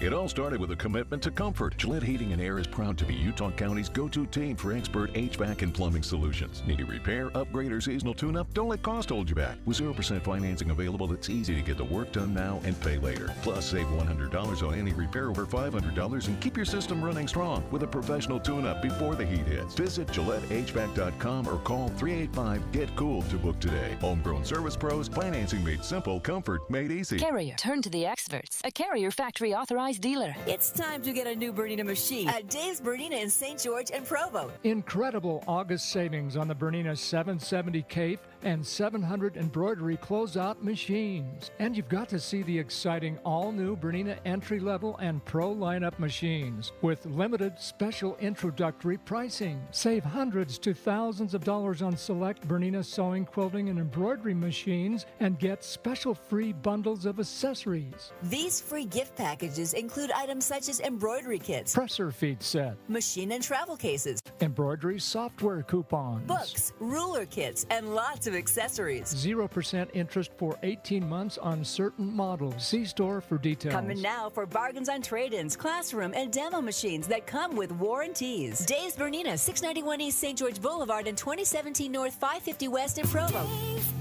Come see the Bernina 990, the most amazing revolutionary sewing machine in the world. And it's on sale. Email from school about the incident today. Scary. Tell me about it. Did you have any idea that was going on? None. I mean, you saw Derek at the game last night, too. Did you have a clue? No, but teachers like me, parents, we don't always know as much as you guys do. Kids hear first about what's going on with other kids. Half the time, it's rumors. It can be hard to tell sometimes, but if you're ever concerned about a friend who's having trouble with alcohol, prescription drugs, bullying, violence, anything, you need to tell an adult. Mom or me, a teacher, coach, school counselor, someone you know and trust. Dad, no kid is gonna tell an adult about that kind of stuff. I get it, but if we don't know, we can't help. Speaking up about a problem, that's what helping a friend is all about. For more information, visit underagedrinking.samhsa.gov. Over the years, you've brought them into your home. You were prescribed opioids after the C-section, when Dad injured his back, when your basketball star tore his ACL. Opioids helped with the pain, and you held on to them just in case. But did you know holding on to unused opioids puts your family at risk? Opioids are powerful pain-reducing prescription medicines, but most people who are prescribed opioids don't finish their prescriptions. So millions of unused opioids are sitting in homes across the country. And tragically, more than 100 Americans die every day from overdoses involving opioids. What can you do to protect your family? Remove the risk of unused opioids from your home. Pills, patches, or syrups in drawers, purses, and cabinets, anywhere they might be hiding. To find out how to dispose of them properly, visit www.fda.gov/drug disposal. And expanded Inside Sources. After the recent election, we heard a lot about DOGE and the Department of Government Efficiency, and part of that was to sort of rein in the regulatory environment that we'd gotten ourselves into in this country, Holly, as it relates to just anything businesses or communities were trying to do. And I don't know if we've taken it too far, maybe not far enough, but our own Representative Malloy is looking at it from a different lens and trying to get us to rein in the regulatory problems that we have. Yeah, you know, when I saw the headline in the Deseret News that said Representative Malloy says this is the most important issue facing Congress, I thought she was talking about budget. I thought Tariffs, she was talking about right. spending, government spending, but it's not. She was talking about regulatory reform. Yeah, and she's talked about, she's sponsoring legislation called the Full Responsibility and Expedited Enforcement Act, or FREE, meant to streamline the federal permitting process, among other things. I mean, she's running afoul of some of the conservation groups, but it also seems to be in line with what the administration is hoping to do with respect to the regulatory issues that we have in this country. Yeah, and look, we've talked about this on the show before, especially we're talking about like nuclear energy development, for example. Sometimes the regulatory process is so burdensome, you're talking about literally decades before you can get permissions to move forward with the project, right? And that is stifling. I agree with that. And I think a lot of conservationists, maybe not, but I think a lot of them have come to realize, or people that have historically been seen as conservationists have come to recognize that regulatory process has gotten so burdensome that it stands in the way of progress that could actually help conservationists. I mean, I'm talking in circles a little bit here, but I think we've recognized that no growth sometimes is worse than growth that is regulated and that we're doing in the right way. Well, and especially when you start to say, look, if I'm going to go specifically with energy, but if we're an all of the above energy state like Utah is, and we have conservation groups that want to move past coal, we have to be able to then develop these other sources of energy. And so if the works are gummed up because of the long delays in being able to get permission to do hydrogen storage, for example, or to do this nuclear energy development, then we're going to stick with coal. And you're exactly right. And nuclear is the perfect example because we've all been looking at the future of nuclear. Well, 20 years ago, you thought the future of nuclear was nothing because of Chernobyl and and 3 Mile Island and oh my gosh, we're going to have the China syndrome. But now we're thinking, wait a minute, as we look to break away from our fossil fuels and other ways of getting energy, nuclear seems like a pretty attractive alternative, but not if the red tape is, and again, I'm not trying to anger my conservationist friends, but it's coming down the road, and we should maybe consider putting it in a place where we can regulate it, make it safe, and make it doable so that it's not so inefficient that nobody can set it up. Well, look, this is in a previous career. I worked for the Governor's Office of Energy Development in 2014. I did marketing communications with them. And at the time, they were talking about maybe we could move forward with nuclear development and pointing to the Idaho labs, right, where they're doing research up there. But there's really nothing from that time to now that has happened as far as relieving regulations so that we could move forward. But I will say this. The federal government, remember President Trump, they want to put nuclear on the moon. They want to put nuclear energy on the moon. So I don't know if they're avoiding regulations altogether or they're just saying, hey, we for sure are going to just really lighten these up so that we can get moving forward. Malloy said, we have a Congress that has bipartisan agreement that we need to do a permitting reform. That alone is a huge rarity, and I agree with her on that. Yeah. And she said, we have a judicial branch that, in my opinion, keeps daring Congress to do it better. In other words, they've given you the green light, Congress. We've done away with some of these Chevron doctrine and things like that stood in the way of some of the things that we were doing. Right. Maybe we can do some things now and create some avenues so that we can help our energy situation and other situations we're having with this One of the things that Representative Malloy said, so she just held a whole summit on this issue in Utah, but one of the things that she said was that she wants this to be a bipartisan process because, and rightly so, she pointed out that administrations change, right? Both sides go back and forth. Control of Congress goes back and forth. And she says she does have support from people across the aisle. Yeah. I'm good for her. I mean, I don't know how far she is along in this. She's certainly touting it right now. I can tell you. Oh, go ahead. It's passed out of it's passed out of the House Committee on Oversight and Government Reform, but it was back in May. So it's passed out of the House Committee, but it hasn't been heard on the House floor. And then, of course, it would have to go over to the Senate side.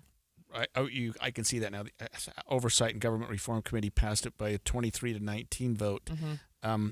None of the Democrats voted in favor of it, but she said they didn't try to stop it. Yeah. So we're not supporting it, but best of luck to you. One of the things that's interesting about Utah is that we have a regulatory sandbox. It's one of the things that I think Governor Cox instituted. It's been just a few years, really, but to look at regulatory reform in the state, and it's not specific to permitting for mines, et cetera, but to look at regulation. And one of the things I think that Utah has done really well is to really take this deep dive looking at various professions, looking at other forms of regulation, and they have the sandbox now where they can put some things in there and talk about them and try them. And I think it's one of the things that makes Utah such an interesting place to do business, because there's things that you can try, right, and just say, look, we're going to try this and see what happens. So, explain the regulatory sandbox. It's literally an incubator. It's way that we can sort of look at issues and outside of the regulatory problem. Outside of specific processes, for example. So it is one of the things where there's a little more freedom and a little more leeway. Now, look, we have regulations to protect life, for sure. We know that. I'll just give you an example. This was pre-regulatory sandbox, but one of the issues I worked on after I left the legislature was requiring licensing to braid hair. It seems like a non-issue, but it was a really big issue. It was practicing cosmetology without a license if you braided hair and charged money for it. And people who were here from, for example, refugees from Somalia, there was one woman who got a cease and desist letter and said, basically, we're going to take you to court and we're going to sue you. It's $1,000 for each infraction and $2,000 for each subsequent infraction if you're braiding hair without a license, right? I thought that was too much. Understandably over-regulating something that doesn't need to be. But it took us 2 years and a lawsuit and 6 different bill iterations before we finally got legislation changed that says you no longer need a license to braid hair in the state of Utah. And, of course, we had the case that overturned the Chevron doctrine that required, I think, fisheries to put a government regulator on their boats to count the fish that were coming in. And it got to be so expensive. I mean, come on. Those are some of the things, right? The regulators were their own worst enemies at some point and got to the point where, and it was good for Trump because he could say we're overregulated in this country and it's why we're falling behind other countries who don't have those problems. On the other hand, I think you do need to temper it. I mean, the liberal in me says, well, we can't let it get too far. But I completely understand, especially as you talk about energy and things like that. We've got to look forward and not backwards. And I don't see that Celeste is saying let's do away. Or I mean, Representative Malloy, let's be respectful. I don't see that she's saying let's do away with regulation altogether. But she's saying we need some really serious reform. Look, I think there's something that we can both agree on, and we typically do anyway. But bureaucracies grow. That's kind of what they do, right? And so you have one law that applies, and then you add another one, and then you add another one, and the environment changes, and then you add another one, right? And then they become unwieldy, and she wants to take a look at this before I think House and Senate maybe change hands. And sometimes you set up a regulatory agency whose job it is to create regulation and nothing more. So maybe, I don't know. We'll see where all this goes, and good for Representative Malloy that she's forward-thinking on this issue. I'm just not sure I agree with her that it's the most important issue facing Congress, but it's an issue facing Celeste Malloy. That's right. Good for her. When we come back, the risk of sexual violence against women is lower than we thought, but it's still too high. We'll break down some of the numbers when we come back. 10:30 at KSL News Radio. I'm Amanda Dixon. KSL's top story, the Buckley Draw Fire is still burning on the mountains above Provo. It now spans 427 acres and is 0% contained. The Uinta Wasatch Cache National Forest Service says there is not an increased threat to homes, but the trails in the area are still closed. Our top national story this hour from ABC News. President Trump is working to arrange a meeting between Vladimir Putin and Volodymyr Zelensky to discuss ending the war in Ukraine. Mr. Trump says the U.S. would support European security guarantees to prevent future invasions. We don't have many details on what's being discussed, but European leaders are expressing cautious optimism about the talks. Today, volunteers will write messages of hope on the foundation of a new home in South Jordan. St. Jude Children's Hospital Senior Area Advisor Sarah Alaswak says this event brings them one step closer to their goal. The local family from St. Jude that will speak at the event and also sign the floor, and it's dedicating it to the children of St. Jude Children's Research Hospital. The home has been built with donated time and materials, with all proceeds of the sale going to St. Jude's. This is the second year there has been a St. Jude Dream Home Showcase in Utah, and Alaswag believes this will become a yearly tradition. Your money at this moment, the Dow right now is down 3 points. We're at 44,907. Coming up, we could have record tying, maybe even breaking heat today.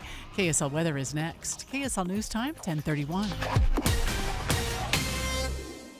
The sources where we get our news matters. When you listen to Utah's Morning News, we want you to feel the stories are important to you and trustworthy. This is Amanda Dixon. And I'm Andy Farnsworth. Join us weekday mornings on KSL News Radio. This is the story of the one. As a lineman, he does whatever it takes to keep the power on in his community. And he wants a partner like Grainger who does the same. Grainger offers the professional-grade products he needs, from voltage detectors to harnesses to hard hats, plus fast, dependable delivery, so he can rise to every challenge. Call 1-800-GRAINGER, click Grainger.com, or just stop by. Grainger, for the ones who get it done. Progressive knows if you have to choose between everyday life and your boat, boat wins. What are you going to do? Take the boat out for a spin or go mail something? Boat wins! Are we cleaning the patio or taking the boat out fishing? Boat wins! Are we skipping that eye exam to go sailing? Boat wins! Rescheduling eye exams can be a nightmare. All right, fine. Eye exam, then boat. Yeah! With Progressive, you can bundle your boat with your home or auto and save with a discount and spend more time enjoying those savings on your boat. Progressive Casualty Insurance Company, affiliates, and other insurers. Not available in all states and situations. I used to get overwhelmed at the grocery store. One minute I'm reading a label that says healthy. Next thing I know, it's packed with sugar and stuff I can't pronounce. That's when Soda stepped in. When I started the program, I didn't just get a food plan, I got a lifeline. I lost 82 pounds in 16 weeks. But more than that, I learned how to eat smart, shop smart, stay on track even when life gets messy. I could text my Soda nutritionist from aisle 5 and get instant help. That's support you don't get from a label. This isn't about being perfect, it's about being prepared. And with Soda, I finally felt in control of my health and my habit. Go to SOTAweightloss.com. SOTAweightloss.com. SOTA. It stands for State of the Art. Click the Request Your Nutritionist callback. Get to it. You can do it. You know how I know you can do it? Because I did it. SodaWeightLoss.com. SodaWeightLoss.com. Soda is, say it with me, state of the art. I am not a rich woman, but I feel like a rich woman every time I go in my closet. The best, hands down, present I've ever received was my husband secretly redid my closet with Closets by Design. So now when I go in there aren't all these shoes just junked on the floor. They're neatly sitting on their shelves. And my necklaces are hanging on their individual hooks, and earrings are in their little squares in this soft drawer that pulls out. It's just gorgeous. In fact, he saw how much I loved it. He had Closets by Design redo the garage. So now all the stuff, the tools, the toys, the junk is all in cabinets. When you open our garage door, you see cars. That's it. It's amazing. The things that Closets by Design can do, and it's going to save you money right now because you get up to 40% off plus an additional 15% off with 18-month financing. You can do so much with your closet, much more than you realize, with this wonderful Utah company, Closets by Design. Find out more at 1-800-BY-DESIGN or closetsbydesign.com. Traffic and weather together, brought to you by Mountain America's My Style checking account. And back to you, Heather. Well, all of our crashes are finally cleared on the freeways across the Wasatch Front, and we have good speeds on I-15, the east and west side belt routes, 201 freeway. Also, no delays I-80 eastbound as you're trying to merge onto US 40 out in Summit County. We still have a crash on a city street, though. This is 600 North. It's heading westbound right at the ramps of I-15 near downtown Salt Lake, but it's over on a shoulder, not causing delays. Mortgage rates are going down. Take advantage. Visit loansbyrick.com at Vintage Lending. Loansbyrick.com, NMLS 241179, Equal Opportunity Lender. Heather Kelly in the KSL Traffic Center. We are expected to hit 100 degrees today in Salt Lake City, which would tie a record. And we'll do it again tomorrow before clouds move in and maybe some thunderstorms this weekend. Right now, it's 82 degrees. I'm Amanda Dixon from the KSL Common Spirit Health Studios. Listen online at kslnewsradio.com. We're Utah's news, traffic, and weather station. The all-new Inside Sources. Your inside access to the people and policies shaping Utah's future. Here are Greg Skordas and Holly Richardson on KSL News Radio. The problem with sexual violence, Holly, is something you and I have both had to address during our careers quite a bit. It's refreshing to know that notwithstanding the problem will always exist and still exists, that Utah at least has some of the lower rates around the country. Yeah, you know what's interesting? There was a series of 3 articles that the Deseret News published over the weekend, and they really did a good job of setting up this discussion about why national sexual violence data by the FBI puts us in a really bad position, but how that data is really maybe not the best data. And one of the authors of these 3 articles is Shima Boffman. She's the Woodruff J. Dean Professor of Law and Distinguished Fellow at Brigham Young University's Wheatley Institute. She's a nationally recognized expert on bail, prosecutors, and police, and I'm one of her fangirls. And she's on the show with us right now to tell us about this data. Welcome, Shima. Hi, how are you? We're so good. Hey, can you just lay out for us a little bit, why did you start looking at the FBI data and then other data sets? Yeah, so the FBI data simply tracks what's reported to police. And especially when it comes to sexual violence and other felonies as well, we just know that so many people don't report crimes to police, and that varies based on how much people trust police in a given state. And so throughout the country, about 2/3 of rapes are never reported to police. So we already kind of know that at the outset. So obviously the FBI numbers are going to miss a lot depending on the state. So what is the data that you looked at, and why is it more accurate than the FBI data? Yeah, so I think the best way to look at any data, especially when it comes to sexual violence, is to look at all the data available. So the FBI data is captured through police reporting, and Utah happens to have 100% reporting of all the police stations in Utah. That's remarkable. Most states have 70%, 80%. The average is 60% in a lot of states. So we have just really remarkable reporting numbers with FBI numbers. And then the thing that we looked at in addition to that is what about the CDC? So the CDC measures from a health perspective lifestyle lifetime incidence of sexual assault. So how many times have you been groped, right, raped, or had any, intimate sexual violence throughout your life? And these are really great numbers because, when someone is dealing with it from a health perspective, they're more likely to admit something than having to go to a police department to admit it. So that's why we consider both of these sources of data to get a more comprehensive picture of what's really happening with sexual assault. So, Professor Boffman, how are we doing here in Utah?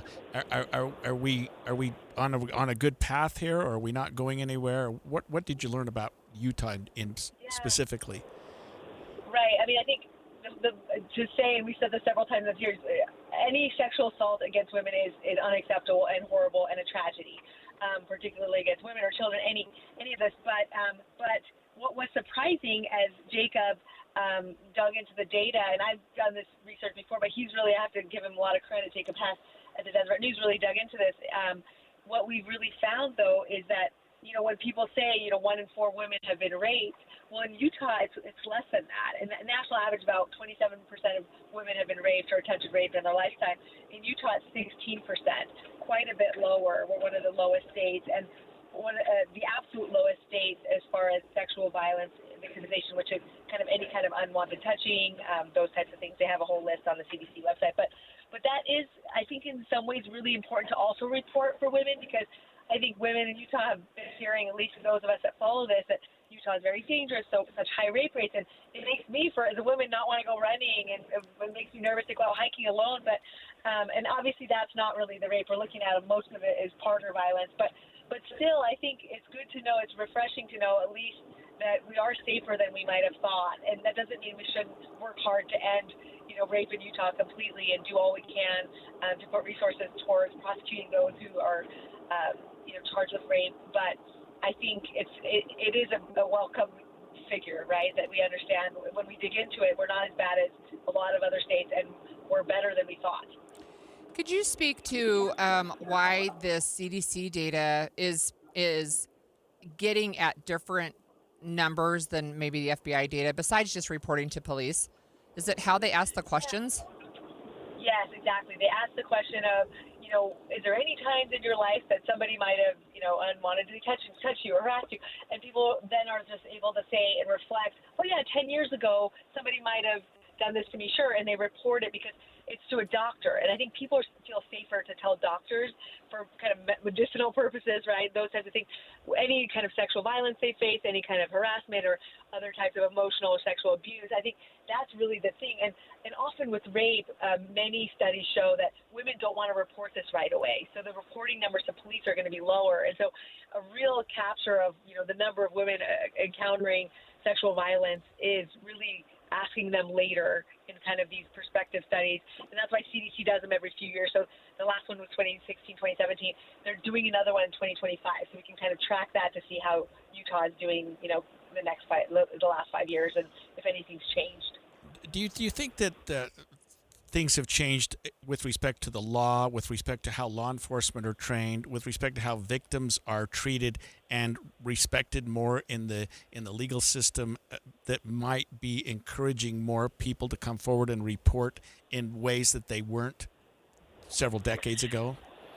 Yeah, I'd love some more research. I don't know if anyone's done a comprehensive look to see how Utah victims are being treated versus others in other states. I do know that there are studies that show Utahns trust police as an institution a lot higher than many other jurisdictions. So in that way, we do trust police more. So we think police might likely deal with things, but obviously there's a lot of reports where that isn't the case, where people, report things to police, and it's, through reports we find out that things weren't handled appropriately, they weren't prosecuted, there wasn't evidence collected. And something else I've written about, aside from this piece, is that, we could kind of train police better in these types of important felony investigations, particularly when it comes to rape, because nobody in the field of criminal law is happy with how rapes are prosecuted or convicted. That's just not acceptable for women that face this crime.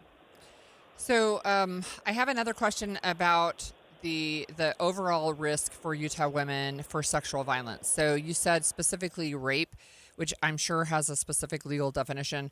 But what about overall being victims of sexual violence of any kind? Yeah, so the Utah rate for sexual violence victimization over a lifetime, which is what CDC measures, is 37%. And that makes us the lowest amongst the national average, which is 54%. So we're quite a bit lower. And this, again, includes all the other kinds of sexual touching. And, somebody has groped you at any point in your life, that includes that. And so it's going to have a higher number. So is there, that to me says there's still more than 1 in 3 women in Utah who experience some form of sexual violence over their lifetime. What does that What does that mean for what we can do in Utah to improve that? Oh, absolutely. I think so many are working in this. I think we can continue to help women be willing to report these issues. I think those who are perpetrating these crimes, often they do happen repeatedly. I think what we could do is gather good data, have police deal with these issues better, have prosecutors and police be trained in better gathering of evidence. I think these cases can be really hard when it is a intimate partner to gather good data, but we can always improve in this area. And I know we're trying. I think there's a lot of attention to this, particularly the last few years. I think there's been a lot of good attention, but I think we can just do better in all those metrics, right? Investigation, reporting, making women feel comfortable to report to police when some of them still aren't. Yeah. Thank you so much for joining us, Shima. We were speaking with Sheena Boffman, and she and Jacob Hess wrote a series of articles about sexual violence against women in Utah. Yeah. So next, we're going to continue this conversation with Utah House Minority Leader Angela Romero. She has been working diligently within the Utah legislature on many issues regarding sexual violence, and we're going to hear more from her when we come back after the break. When you take your grandkids to Disney, do they know what's in your investment portfolio? Do they even care? They're busy having a great time, and you're busy making memories. At Galileo Wealth Management, we understand the nuts and bolts of retirement planning, our investments, the stock market, taxes, Social Security, Medicare, and more. But think about it. What are you trying to do here? Is your goal to beat the S&P? Or is your goal to make memories with your family? Our goal is to give you the confidence to spend in retirement without the fear of running out of money. Call Todd Kim at Galileo Wealth Management today, 801-516-3227. That's 801-516-3227, or go online to GalileoWealth.com.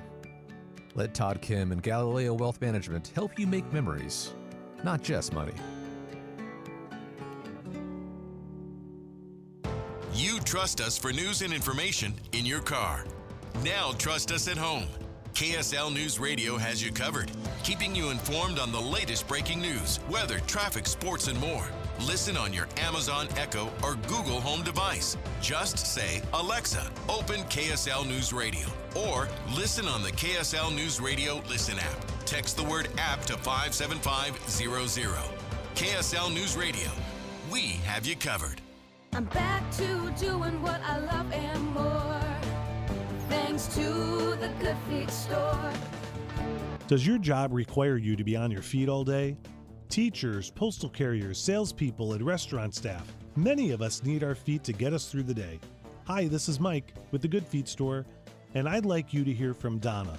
She's a nurse and a real customer of the Good Feet store who wanted to share her story. Oh, I have to tell you, I have struggled with pain in my feet. I was diagnosed with plantar fasciitis. With the 3-step program, it really fits to your lifestyle. I work in a hospital. I'm a registered nurse, so being on my feet, walking throughout the hospital during the day, I am free from any type of pain. And after working a 12-hour shift, I go home and my feet do not hurt.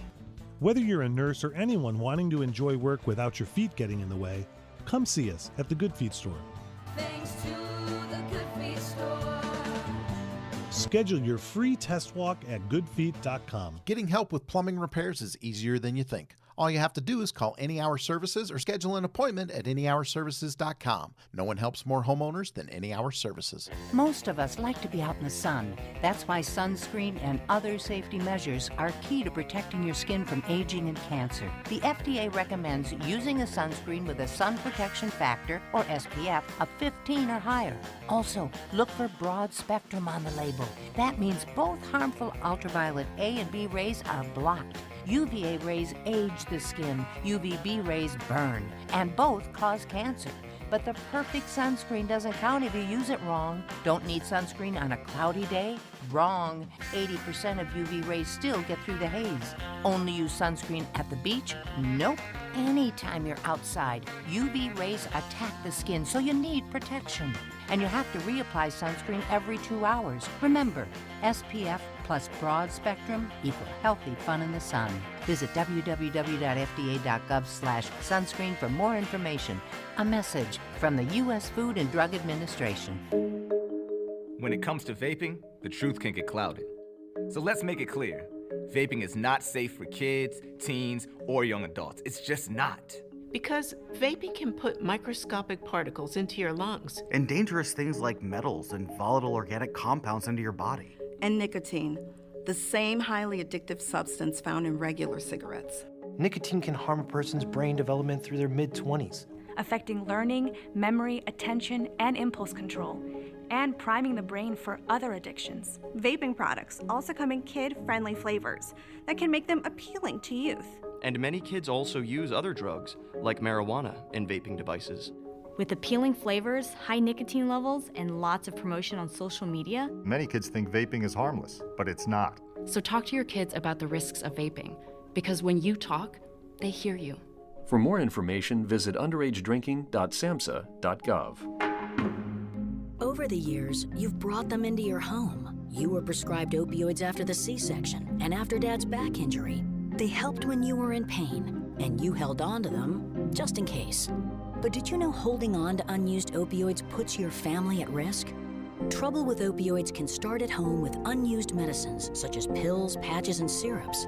You can remove the risk and protect your family. Find out how at www.fda.gov/drug disposal.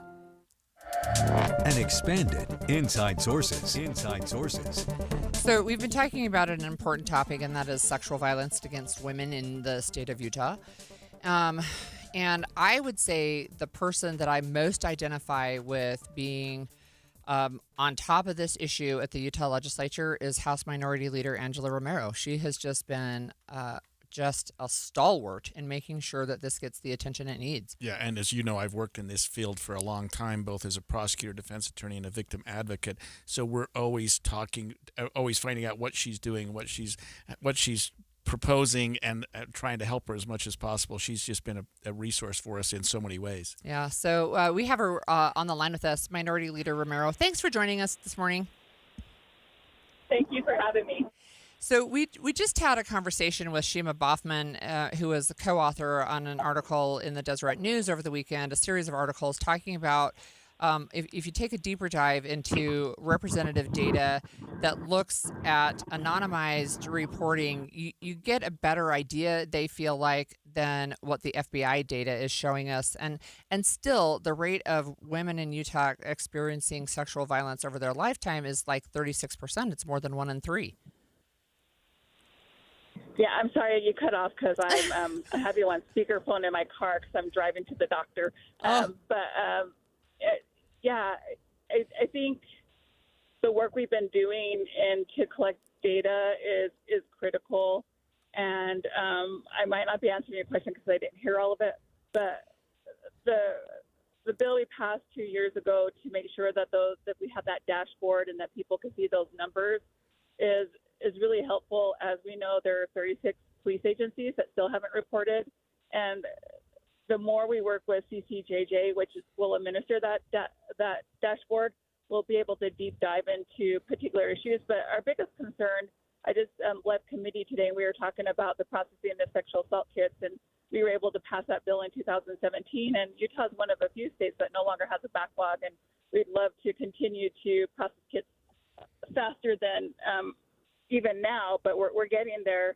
But the biggest issue for us right now, too, is for many of the survivors is the prosecution rate. And, I'm hoping this dashboard will help us understand the dynamics between law enforcement and when it gets to a prosecutor's desk as well. So is the data that's being collected, Representative Romero, from law enforcement, from prosecutors, or from the courts? Or are we looking at some combination of these? It should be a combination, but right now we're focusing on law enforcement. So Representative Romero, one of the things that I understand is that when it comes to sexual assault, that there are really the majority of victims will not report it. They won't, because they won't feel like they're believed. And we've tried to change that perspective here in Utah, and we have seen a number of reports go up. I mean, it's unfortunate that we used to be number 9 in the nation, and so we're over the national average, and we're now number 7. I was talking to Police Chief Red about this, but I think a lot of it has to do with our efforts to get people to report. But the problem is you get people to report, but then they don't see their case prosecuted. So then there are people, and then people watch the legislative session and they see what happens to bills in relationship to consent, or even, mandating that we don't try to force a survivor to take a polygraph exam. And it discourages them. So I think right now the political climate doesn't help with who we have in office. I hate to make that political. And so people see individuals like that who are within positions of power get away with sexual assault. So they're like, why should I report? And this is what I hear from victims all the time. We have come a long way, Angela, with respect to victims' rights, thanks to people like you, in the respect that they have input now in the prosecutorial process, they have input in the sentencing process, and they have more leeway with law enforcement in terms of what level of participation they want. I mean, what more could we do to help victims so that they will be involved in the process? One of the things we did as well 2 years ago was we formalized what a rape crisis center is into law. That hadn't really been the case. And so for me, it's really about doing the preventative pieces. I think a lot of times we talk about sexual assault and what do we do to help somebody who survived this horrific crime, but we don't talk enough about the preventative piece. We don't talk enough about consent. And I would love to see us put more resources and funding into that area, but to really have honest conversations. And this means talking about it in schools. This means having being informed as parents to really talk about what consent is, not just talk about no means no. Talk about if you do not have consent, you could be putting yourself in a predicament where you've committed rape. So I think it's really important to have that conversation, and it seems like consent gets tied up with sex ed, and in some ways they do go hand in hand.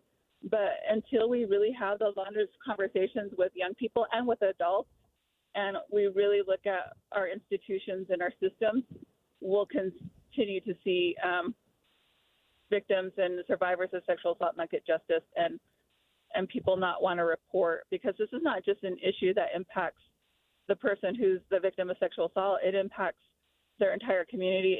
It impacts their family.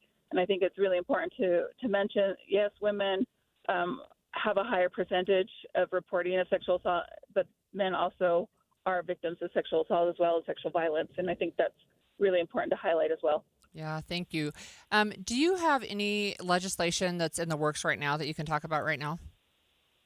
There's a couple of things I'm looking at. I'm going to run again my polygraph exam bill, where we don't force a victim of sexual assault to take one. As we know, they can't be used in the court of law. Last session, it got held up on the last day of the session, and it wasn't prioritized, and so it died on the Senate board. I think there's enough support that the bill will pass this session. And then there are some other areas I'm looking at that I don't want to kind of get into the weeds just yet, but as we get closer to the session, I'll be able to share those publicly. So Representative, can you explain the polygraph bill? Because I didn't understand that victims are required to take a polygraph. Is it that law enforcement shouldn't even ask them to take a polygraph? Can you just tell me what the limits are? Law enforcement shouldn't even ask somebody to take a polygraph exam or require. We had a case, it wasn't with law enforcement, it was with a state agency, where somebody reported that their counselor, their advisor, the person that they were trusting with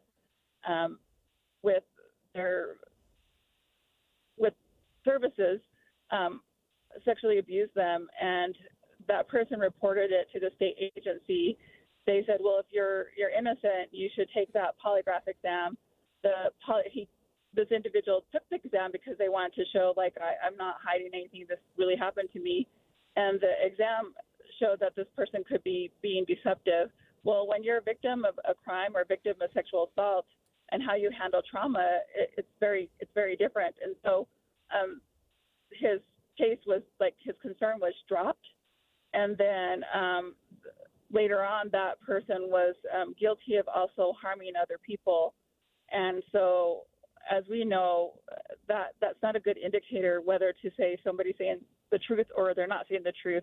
There's better ways. There's to interview a victim of sexual assault that's trauma-informed, so that we're making sure we get the information. And as you know, working with sexual assault victims, it's very traumatic, and so things you remember could change. And so it's just not a good gauge. And so all we were saying is, like, you know, this is not something we want to use. This can also re-traumatize someone, and it can't be used in the court of law. And you wouldn't think it was that controversial, but the whole conversation we had in the last two hearings, and you can go back and look at them, hear them, the conversation that was being raised when we're talking about this particular issue is false allegations, and how there are people that make false allegations, and it's because there's these myths there, and it had nothing really to do with the polygraph exam, if that makes it makes perfect sense. Thank you, Representative Romero, and thank you for always joining us when we ask. When we come back after the break, President Donald Trump wants to get rid of mail-in voting. Could this be a reality? We're going to speak with Weber County Clerk Ricky Hatch after the break. Remember, you can stream us live, or you can stream us on the KSL News Radio app, sponsored by @YourServicePros. KSL FM Midvale. KSL Salt Lake City. From the KSL Common Spirit Health Studios, this is KSL News Radio, Utah's news, traffic, and weather station. 11 o'clock at KSL News Radio. I'm Claire Scott. KSL's top story this hour. A Hurricane Man is accused of starting an old dump fire, is now facing multiple charges. Police have identified the suspect as Brad Lee Edward Belmore. Arrest documents say multiple people saw him riding a bike and lighting fires at different points in the canyon. One person even got a picture of him. Police say he later ended up calling emergency services, saying he was lost and needed help. He was rescued, questioned, and arrested. He is facing 3 arson charges, causing more than $5,000 in damage. The St. George News reports it costs an estimated $20,000 to fight the fire he allegedly started. Alexandria Bonilla, KSL News Radio. Our top national story this hour from ABC News. Air Canada says its flights will be back in the air tonight now that the flight attendants union strike is over. More from ABC's Gio Benitez. Air Canada says that restarting a major airline is a major effort here. And of course, they say it's going to take at least a week to get it all fully operational. Roughly 10,000 flight attendants were picketing over low pay.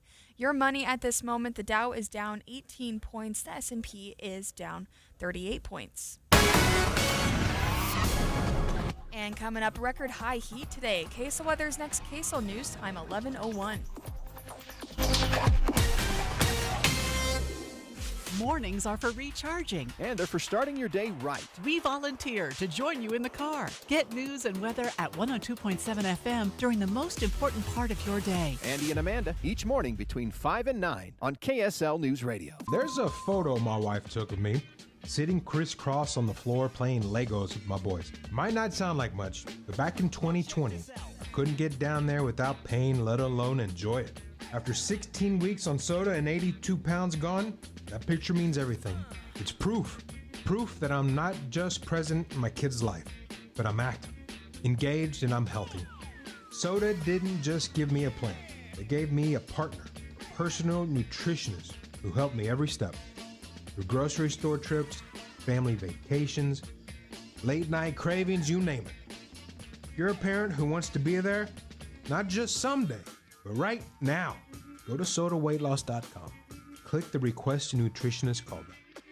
That's sodaweightloss.com. SOTA stands for state of the art. sodaweightloss.com. Soda is, say it with me, state of the art. At Fisher Investments, we may seem like other money managers, but we're different. Are you really that different than the rest of us? We are. As a fiduciary, we always focus on what's best for our clients. What services do you offer besides investing? We have a team of specialists in financial planning, estate planning, and more. Your clients rely on you for all that? Yes, we ensure clients receive unparalleled service at every step of the relationship. Okay, but you still sell commission-based products, right? No, because we believe that's a conflict of interest. We prioritize service over sales goals. So, then how do your fees work? We have a simple and transparent fee that's a percentage of our clients' portfolios. So we do better when our clients do better. Wow, we're more different than I thought. At Fisher Investments, we're clearly different. Learn more at fisherinvestments.com. Investing in securities involves the risk of loss. I'm Andrew Saul, Commissioner of Social Security. I'm here to warn you about telephone scammers pretending to be government employees. Some of these scammers may say threatening things like you will be arrested if you don't make payments or provide personal information. Do not fall for these tricks. These calls are not from us. Real Social Security employees will never threaten you for information or money. If you receive a call like this, hang up.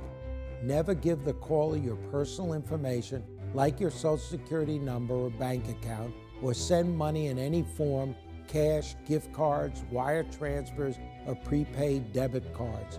Report the call to our law enforcement arm, the Office of the Inspector General, at oig.ssa.gov. Share this information with your friends and family.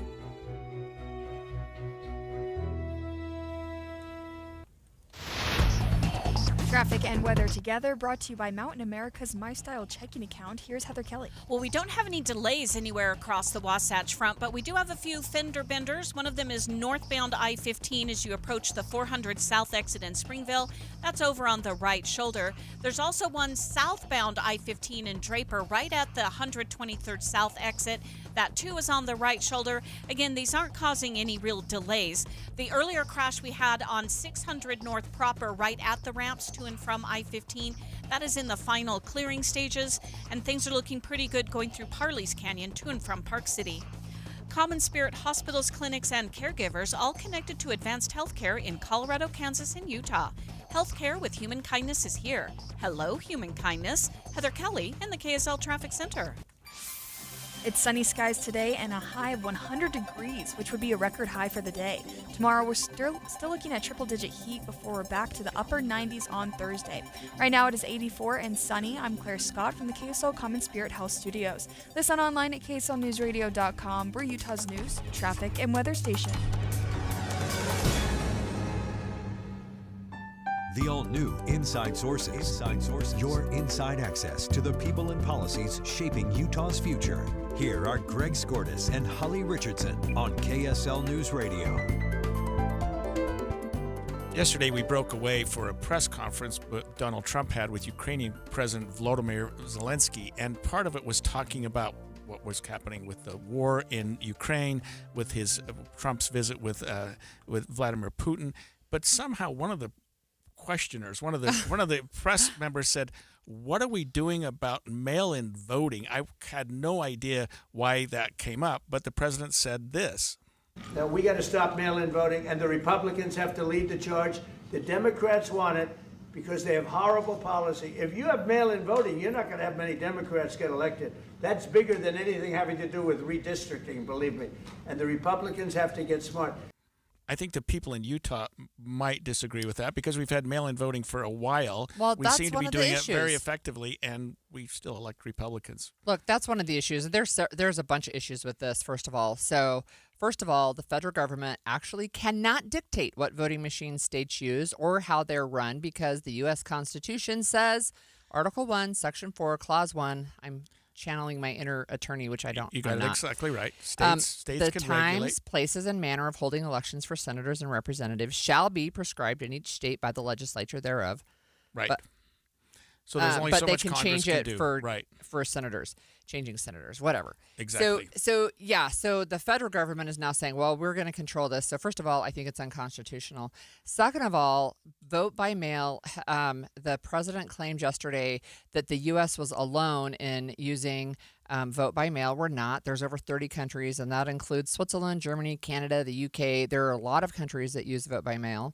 There's not evidence that there was widespread mail-in ballot fraud. And in fact, one of the things that President Trump did in the 2024 election was to encourage his supporters to go vote by mail. Right. But now I guess it's a bad thing. But I will say this. Yesterday, Utah's Lieutenant Governor Deidre Henderson posted on X that the constitutional right of individual states to choose the manner in which they conduct elections is a fundamental strength of our system.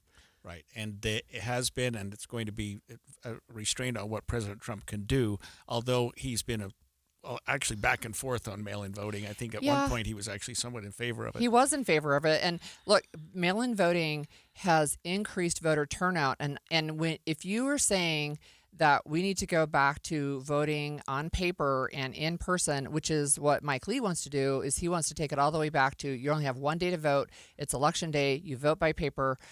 We are going to disenfranchise many voters in the United States, and I don't think that's a good idea. No, and it's a step backwards. It's a huge step backwards. I guess one of the benefits to that, and I'm not espousing it at all, I think it's a terrible idea, is that we get the results that day.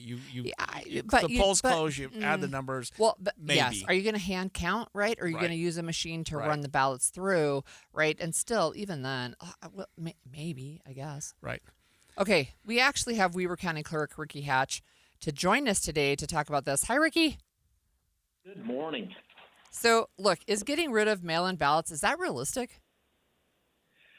Well, realistic and politically feasible. I suppose if there was if the state legislature decided to get rid of it, they probably could for the most part. There are some federal requirements that for military and overseas voters that they couldn't change. I suppose they could. It would come with a host of challenges for sure. So we've talked to our listeners, Ricky, about mail-in voting and how it's been done in Utah and how effective it's been, because it seems to me, and it seems to a lot of people that vote and that rely on mail-in voting, that it's worked, and it's worked quite well here. Yeah, Utah started doing that way back in 1992 for the very rural precincts that couldn't find a centralized polling place. And it kind of did it piecemeal. The first county-wide vote by mail was in 2012. That was Duchesne County. And then counties started doing it. They started joining just a little bit and trying and experimenting, making sure they were doing it correctly. And by 2018, virtually every county was on vote by mail. And it has, we've seen definitely a lot of benefits. Most notably, turnout has been significantly higher. The average turnout from 2002 to 2014 for, say, a primary election in an even year was 14%, whereas from 2015 to 2024, which is when the bulk of counties did vote by mail, it was 48%. That's a 245% increase in turnout in the primary elections. So, it's every voting method has its challenges. It has its pluses and its minuses, and vote by mail certainly has each of those. But by and large, I think it's been a good thing for Utah. So one of the things that I remember is that heading into 2020, the 2020 election for sure, is that we were prepared. We were one of the only states, I feel like, that was really prepared to do vote by mail for the entire state because the pandemic had upset everything. So that was one of the things where Utah was really leading the way. What kind of concerns are there? What kind of factual concerns are there around mail-in voting? There's always concern over the custody of the ballot, and this is true. We give the ballot to the Postal Service, who delivers it to the voter's household. And we don't, as a governmental entity, we don't know who is touching that ballot and who is returning that ballot. We do have controls such as signatures and requiring the last four digits of the Social Security number or driver's license that helps us to validate that the person who returned the ballot was in fact the voter. So we have controls in place, but that's probably one of the biggest concerns with vote by mail is the loss of custody, and I think it's legitimate. What about your other fellow county clerks around the state? Are they generally in favor of feeling like mail-in voting is working here in Utah?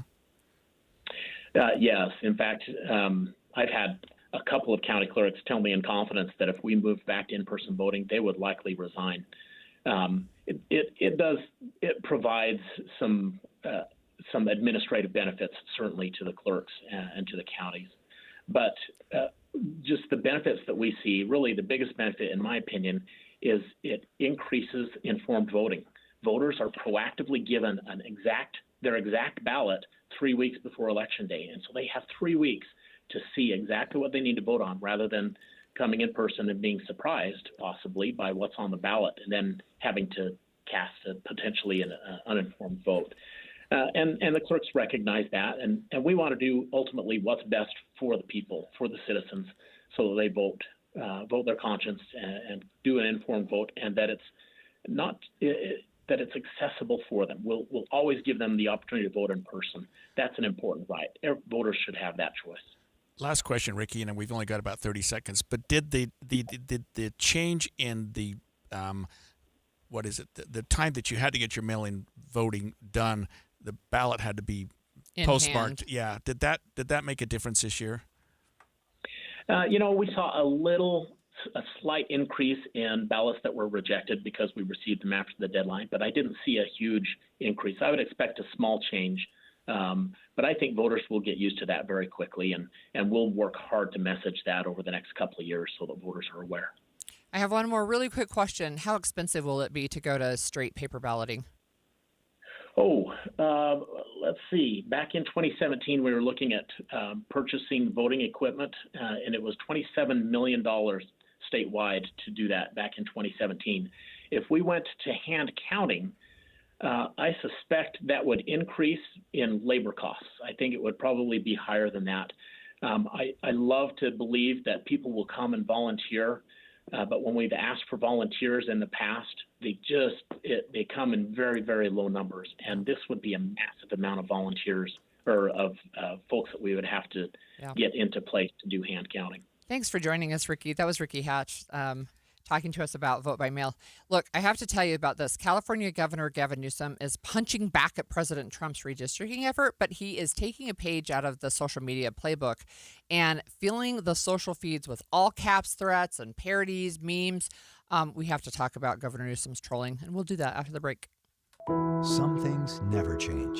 Sure, we've expanded Inside Sources to 3 hours on KSL, and it's on 9 to noon. But the news, traffic reports, and weather updates that have been a part of your ride in the car since before you can remember, always there. And that will never change. Find us in your car at 102.7 FM.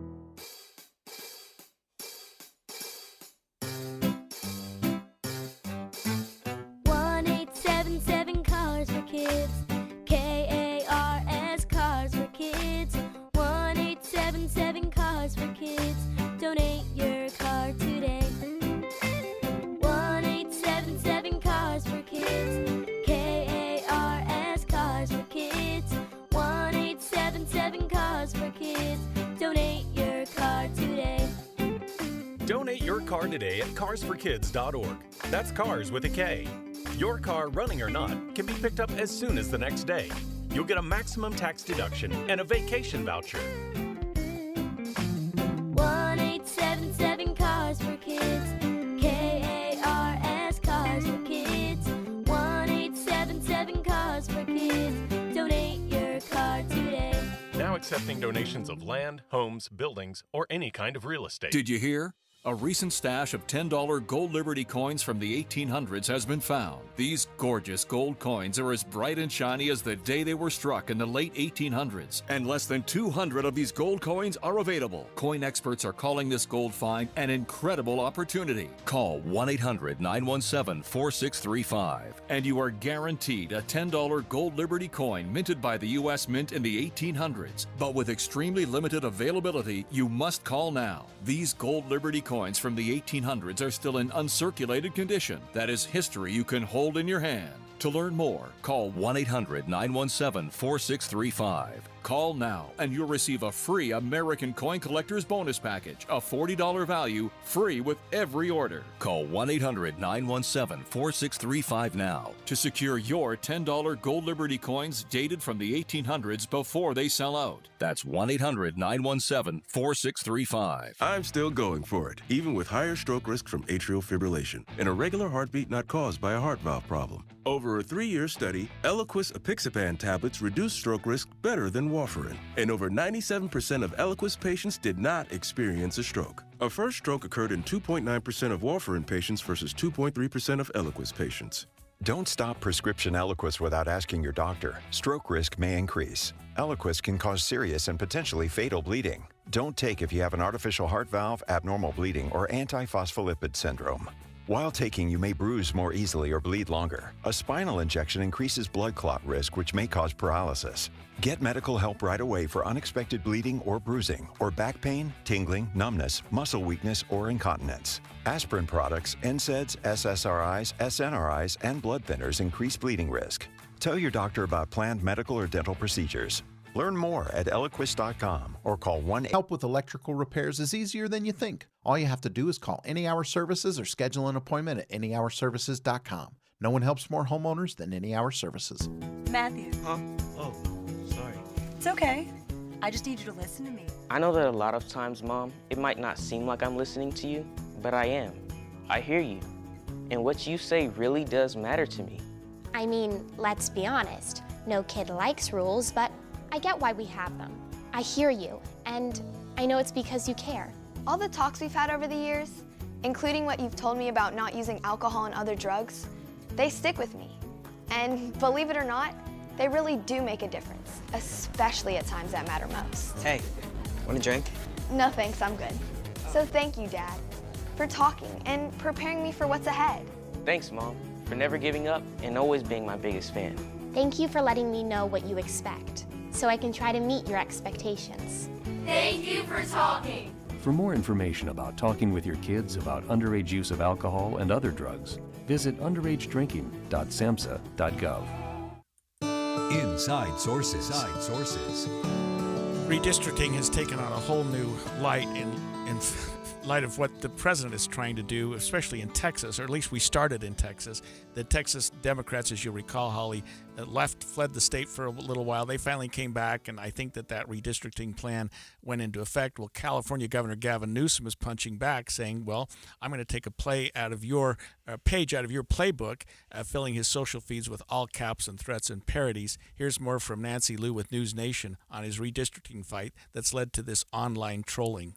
And Governor Newsom has tasked Democratic leaders with getting his redistricting proposal passed by the end of this week. The newly proposed map, it lumps largely red areas of California into the densely populated blue areas. And in theory, Democrats would gain 5 districts currently held by Republicans. The plan would only take effect if redistricting is approved in Texas or another red state. Now, after a string of posts over the past week mimicking the president's writing style in all caps, the governor's press office has become parody central, it seems, now responding to social posts with memes and sarcastic messages. According to Governor Newsom, it's the president who has set this tone. If you've got issues with what I'm putting out, you sure as hell should have concerns about what he's putting out as president. So to the extent it's gotten some attention, I'm pleased. But I think the deeper question is, how have we allowed the normalization of his tweets through social posts over the course of the last many years to go without similar scrutiny? Now, as California gears up to possibly flip 5 seats, Texas House Democrats are returning to Austin. They had fled the state 2 weeks ago to force a Republican stall. Governor Greg Abbott has another special session underway to pass a redistricting plan that would flip 5 districts as requested by President Trump. It's part of a longer conversation, right, about redistricting. But what is so interesting about Gavin Newsom is he's literally, he and his social media team are using the tone, using the caps, using the parentheses, talking about low IQ, right? Or different kinds of things to really hit back. And you know what's so ironic maybe is that there are people who are just losing their minds about how disrespectful Newsom is. And that clip that we just heard, he's like, look, if you have a problem with what I'm doing, I'm just copying what he did. Yeah, almost exactly. He's taken a play right out of Trump's playbook, and he's using his own language. He's using his own, the way he writes, the way he spells, the way he does things on his social media platform, and sending it right back to him. Sort of that whole, the Democrats often say when they go low, we go blank, and there's always what's the answer to that. And I guess Gavin Newsom is we're going identical. We're going the same direction. Yeah. So it's just like, I'll give you some examples. So, for example, the other night, there was a mistweet, I would say, probably a Truth Social post. So do you remember Kofifi, where it was just like he probably was falling asleep when he tweeted in the middle of the night back in his first presidency. So it was a word that didn't make sense, Kofifi. So the other night he tweeted something or posted on Truth Social, Bella, B-E-L-A, right? It was just one word, probably a misfire. But this is what the Newsom office put out. Donald Tiny Hands has written his autobiography this morning. Unfortunately, low IQ. He spelled it wrong. Beta, the press office wrote on X. Soon you will be a fired beta because of my perfect, beautiful maps. Thank you for your attention to this matter. And then he signs a GCN, right? So it's like they're doing the same thing, just responding. And then there's memes. So if you remember some of the memes with pictures of Donald Trump, for example, with people praying over him, or him dressed as the Pope after the Pope passed away earlier this year. There was a meme that Gavin Newsom's team put out, and it's him with big Trump supporters. So they had Kid Rock and Tucker Carlson and the late Hulk Hogan wearing angel wings, and they're laying their hands on like they're giving a blessing to Gavin Newsom. And somebody responds and says, well, that's very disrespectful and blasphemy. So what do? They double down and they say, oops, our bad. Sorry, meant to post this. And it's the picture of Trump dressed as the Pope that Donald Trump posted. Himself and then posted. The White House retweeted it. Right. And we've also got this South Park, and I'm not a fan. I've not hardly watched it, but they've jumped into the fray too, and they're not holding back at all. Gavin Newsom, I don't know what his long-range plans are, whether he's just got... Maybe he's running for president. That's what I'm wondering. That's sort of what I was hinting at there. But he is absolutely not backing down. He's not afraid of Donald Trump. He doesn't seem to be. He attacked him when Trump came in with the whole National Guard dealing with L.A. issues there and said, bring it on. And he is absolutely not giving up. Or whether other Democrats will join into that, or whether Trump will back off of what he's doing in response to that, who knows? But Newsom's in it with both feet. He is, but there's a couple of things that I think are particularly interesting and funny about the online trolling. So he's posting in all caps, and Donald Trump has done that forever, is to post in all caps, call people names, say that they're low IQ, say that they're ugly, right? Things that are, I think, beneath the dignity of a U.S. president. But he has gone to taking the same style Newsom has and pushing back. And over the last week, President Trump has stopped posting in all caps. It might be coincidental. Maybe working.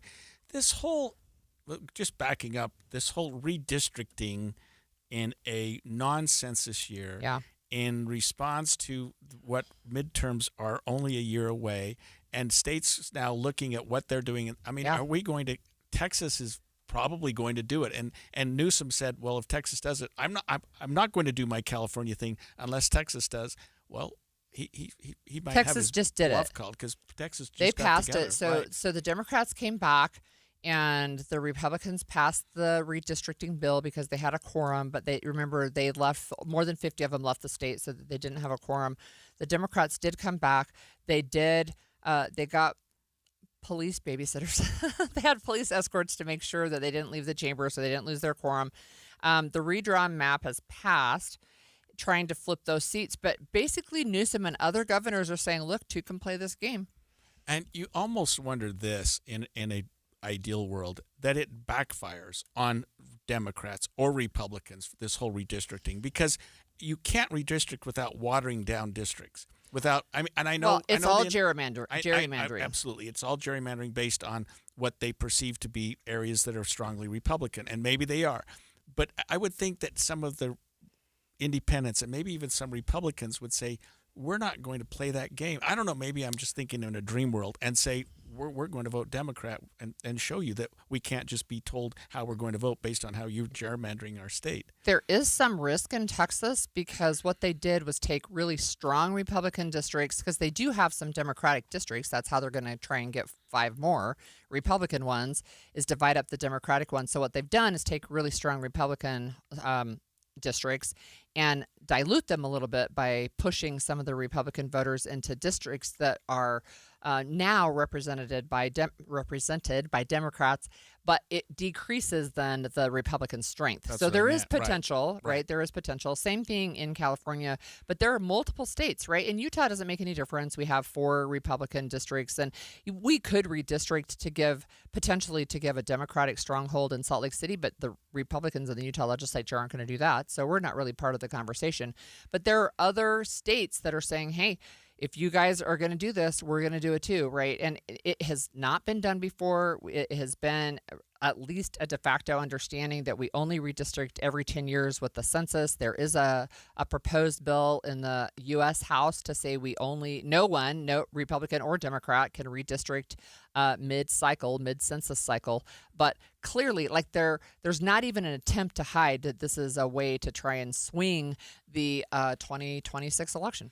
Yeah, and I hope the dominoes don't just start falling here in place with one state doing it, other states saying, well, we're going to do it, and pretty soon you've got, I mean, like you say, Utah maybe is because we're already hopelessly gerrymandered, in my opinion. Well, but we have four representatives. We're probably going to have Republican representative no matter how you divide up the state, just based on how it is.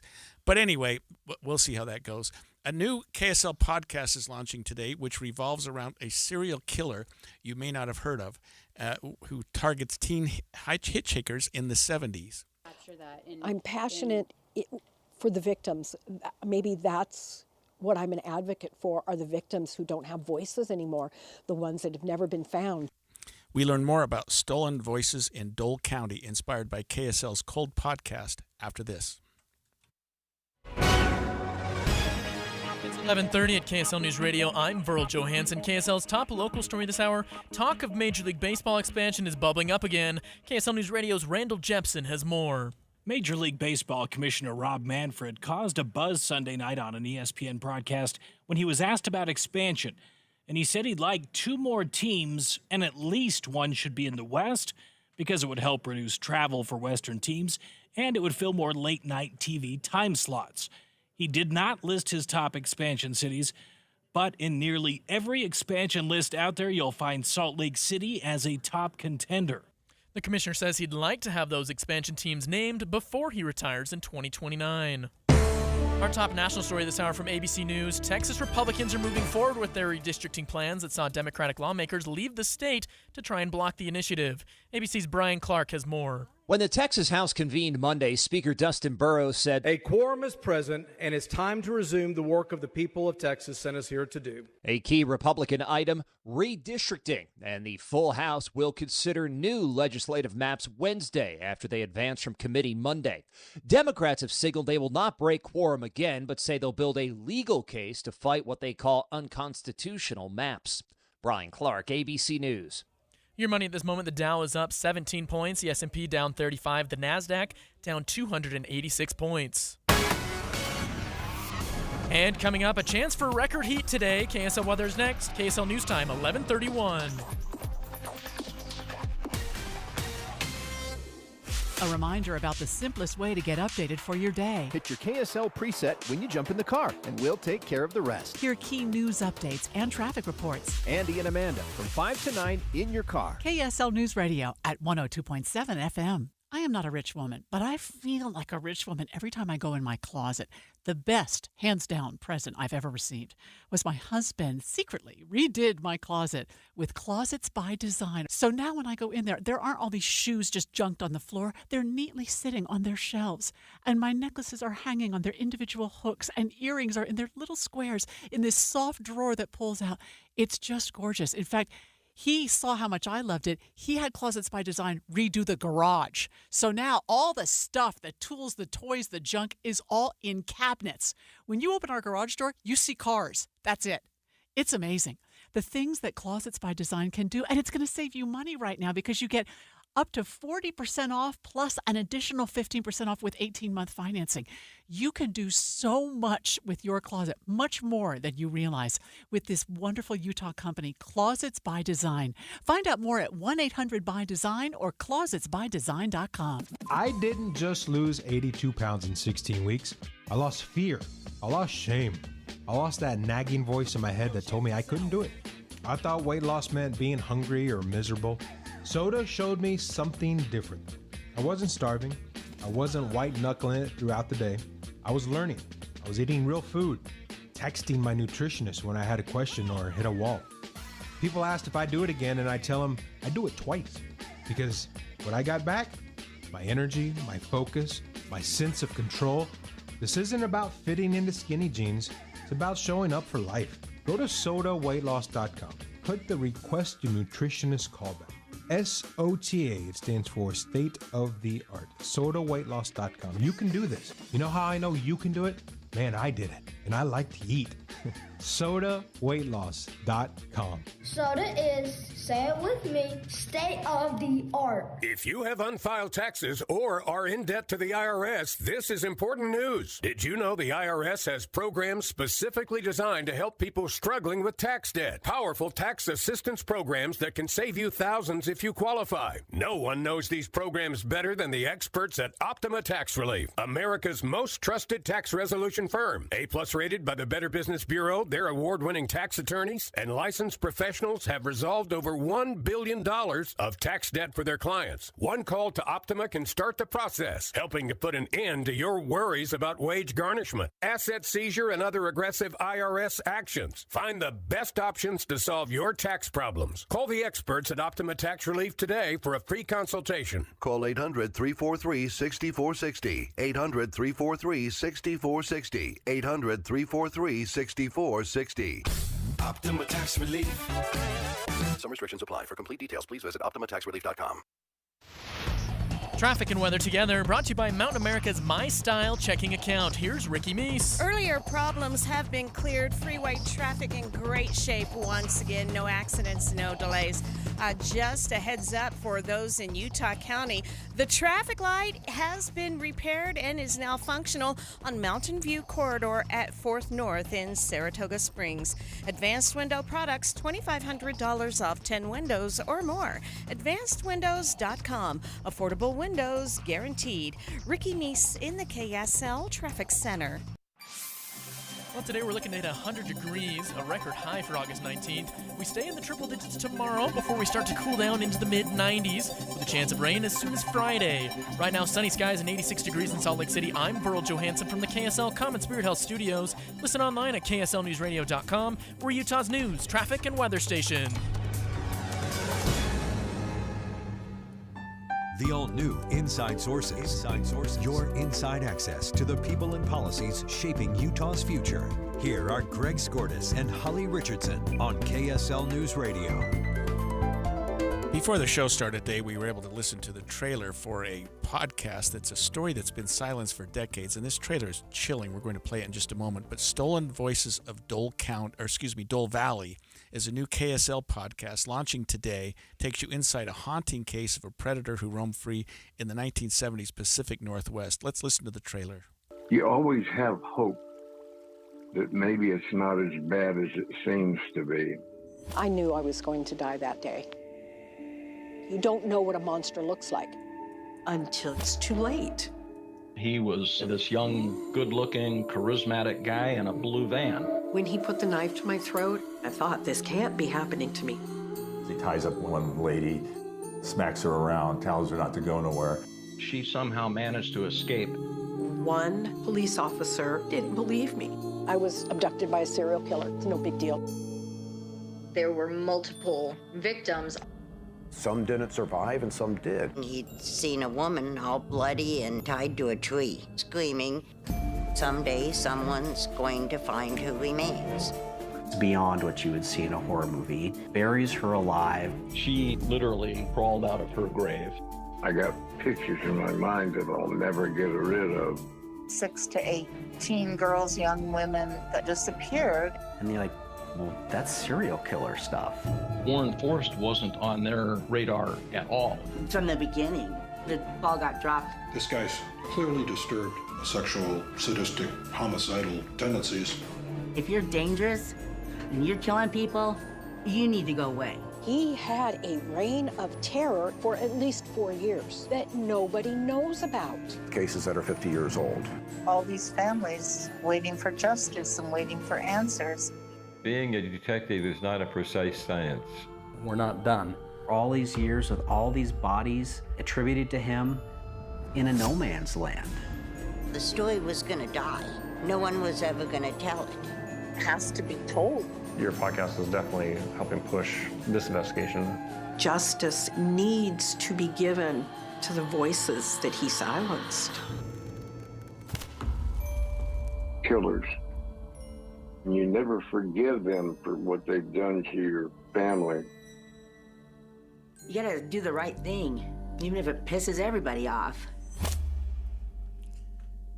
That gives me shivers. Yeah. So look, this new podcast is hosted by Carolyn Osorio. She's a former reporter with KIRO, which is in Seattle. It's KSL's sister station up there. Welcome to our show, Carolyn. Thanks for joining us today. Hi, Holly and Greg. Thank you so much for having me on. It's our pleasure. Very first question. What made you want to look into this story? You know, when I've lived in Seattle for most of my life, and I came across this story, and I'd never heard of the serial killer Warren Forrest. But more importantly, the stories of the victims and survivors and the family members is really what drew me in and is the most important thing about this case. You know, often in true crime, it's about the killers and what they do, and definitely that's in here. But really, it's so much more. It's about family and people who just refuse to give up, investigators, and it's just incredible. So there's just a lot of layers to the story, and that is really ultimately what drew me to it. So tell us about just the background of the story itself. This is a serial killer in Washington in the 70s. Yeah, so his reign of terror was from basically it's believed 1971, late 1971, with the disappearance of Jamie Grissom, and then for the next 4 years, multiple young women went missing and also were found murdered, and so he was convicted of one murder in 1979. But he's believed and suspected of so many more. And so he was actually coming up for parole, around 2012, and he's been a model prisoner this whole time. And so he never talked to law enforcement. And so it was trying to connect him to all these other cases, and there wasn't physical evidence. But then because of the family members, and I don't want to give too much away, but they were able to connect him physically to one other case through this dart gun that they'd saved, kept in custody for 50 years, and it had a blood spot on it that they then tested with one of the victims, and he was put away for in 2023 for, he'll never have a chance at parole again. But there are still so many unanswered questions, so many people waiting to get justice, or at the very least, some resolution for their missing loved ones. Two young women in particular. So, do you? Today is the launch day. Is that right? Yes. Today, the podcast drops. Stolen Voices of Dole Valley. It's available wherever you get your podcasts. Episode 1 and 2. We also have so much extra bonus content and a lot of pictures and court documents. It's a really comprehensive, and that's the great thing about working with KSL on this, and also partnered with Lemonada Media. who are just very women focused and centered. And, really this case is the Trojan horse for so many other societal issues that we're still dealing with. And so there's just a lot to experience with the podcast. But primarily it is about the victims, the survivors, and this long investigation that really deserves to be heard and attention to be called to it. So it's not over. There's still DNA that could potentially tie him and to other victims, and they hope to pressure him into maybe potentially confessing so that these other families can have some peace. So remind us, Stolen Voices in Dole, D-O-L-E Valley. Yes, Stolen Voices of Dole Valley. Dole Valley is a remote area in Clark County where this investigation took place, where the remains of 2 young women were found, and Jamie Grissom, one of the victims that has never been found, her sister, Star, has tirelessly been searching for her sister all these years, and that's where some of the victims were found, and we focused on that, but there are other places around Clark County where other victims were found. So it's a very comprehensive 9 episodes. We really go deep. And honestly, the catalyst for me getting into true crime podcasting was Dave Cawley's Cold. I heard that when I was working at Cairo Radio and back in 2018. And I was so blown away. It's on the Susan Cox Powell case, which I'm sure you are all very well aware of it. Oh, yeah. And it's incredible what you can do with podcasting and how it really impacts people. It's such a intimate setting in terms of, you're literally in people's ears, and you have the opportunity to really bring these stories to life. So we're really so excited about it. Thank you for joining us today. I am looking forward to listening to this. I became a Dave Cawley fan with the Uinta Triangle podcast that he hooked me on. So that first was 2 episodes out today. Yeah, first 2 today. It's Caroline Osario who is the host of that podcast, and I'm sure it's going to be really, really good. Stolen Voices of Dole Valley. Yep. Straight ahead. You might have noticed that the word skibbity was trending on X this week. I've seen it, and I don't know what it means or where it came from, but I do remember seeing that word it's because that word and many other popular words used by Gen Z were just added to the Cambridge Dictionary. They added 6,000 new words. We'll get into the new additions when we come back after the break. My teen's going back to school. You know what that means. Money for new clothes, supplies, and taco runs with friends. I want him to manage his money wisely, so I opened a Learn and Earn account from Cyprus Credit Union. He can build budgeting, saving, and spending skills, and get up to $200 for making financial independence a priority.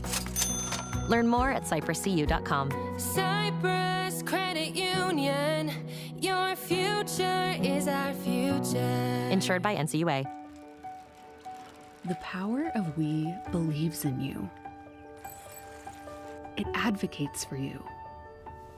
It completes your circle. It makes sure you have the strongest circle possible. And with Intermountain Health in yours, you'll always have the care you need to live the healthiest life possible. That's the power of we. Intermountain Health. Hey, Utah. Tired of hard water problems, scale buildup on your appliances, dry, itchy skin, and bad taste? Culligan Water is the answer. With top-rated water softeners and filters that protect your appliances, pamper your skin, and make your water taste delicious. Hi, this is the Waterboy Colson Firmage, a third-generation Culligan man. Culligan has been locally owned and trusted for over 80 years, right here in Utah. Do you know if your current water system is even working? We're happy to come out and take a look at it, even if it's not ours. Get a free water test for any system. Call 801-509-9602 or visit CulliganSLC.com. Huge savings are happening for a limited time. Get $1,000 off a Culligan water filtration system, plus a full year of free salt delivery. Don't wait. Get cleaner, better water for you and your family. Call 801-509-9602 or go to CulliganSLC.com. Culligan, water you'll love. This is Derek Miller speaking on business. Since 1945, Catholic Community Services of Utah has empowered people in need to reach self-sufficiency, serving all regardless of their race, religion, or personal circumstances. Volunteer and Community Relations Director Marisa Gallegos joins us with more. At Catholic Community Services of Utah, we're committed to lovingly serving and providing hope along the Wasatch Front. Every day we work to ensure that no one in our community faces hunger, homelessness, or hardship alone. Through a variety of programs, we provide food for those facing hunger, daytime shelter for our neighbors experiencing homelessness, and support for refugees resettling in Utah. At Catholic Community Services of Utah, we believe that everyone deserves a chance to thrive, no matter their background or circumstance. With compassion at the heart of everything we do, we come alongside those in our community striving to make the best of hard situations. We also work closely with local partners, faith groups, and volunteers to extend our reach and deepen our impact across the state. You can be a part of this work. By donating, volunteering, or spreading the word, you help build a stronger, more compassionate Utah. Learn more at ccsutah.org. Catholic Community Services of Utah uplifts individuals and families by addressing urgent needs with dignity and compassion.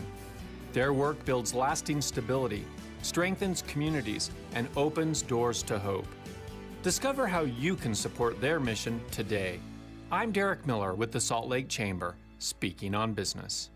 Right now at S&S Roofing, get $1,000 off any roof replacement. Plus, you'll get their incredible 50-year worry-free warranty. Dial pound 250 and then say the keyword S&S Roofing for a free bid. If you talk and they will hear you. We all want our kids to grow up safe and healthy, so we show them how. And we tell them with honest conversations that let them know what we expect. Not just one time, but every chance we get. That's especially important when it comes to alcohol and other drugs. Kids not only need to know the dangers and how to avoid them, they need to hear it often from you. And when it comes to pain medications, opioids, they need to know that they should never be taken without a prescription and never shared with friends or family. It's dangerous and illegal. So talk with your kids and guide them through the challenges of growing up safe and healthy. Because when you talk, they hear you. For more information about talking with your kids about underage use of alcohol and other drugs, visit underagedrinking.samhsa.gov. So talk, they hear you. You can do it if you try. I'm Andrew Saul, Commissioner of Social Security. Beware of telephone scammers pretending to be government employees. Real Social Security employees will never threaten you. Callers threatening you with arrest or other legal action and demanding money are not from us. If you receive a call like this, hang up, do not provide them with any form of payment or information. Report the call at oig.ssa.gov. The new Inside Sources. This is crazy. The Cambridge Dictionary has added 6,000 new words to the English language over the past year based on some internet culture, some celebrities, things that are happening on the internet that are getting people talking and saying new words, including skibbity, delulu. We're going to talk about a couple of these. Tradwife, broligarchy. I kind of like that one. Oh. I mean, what are these words? So, look, we first have to talk about Skibbity. So it gained popularity after the Skibbity toilet series blew up on YouTube.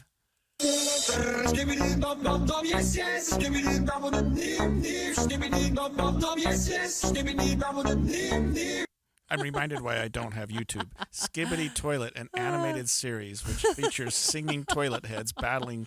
Oh boy, that's crazy. Camera-headed and speaker-headed beings. So it's funny because my the 10-year-old who's almost 11, she turns 11 in next week actually.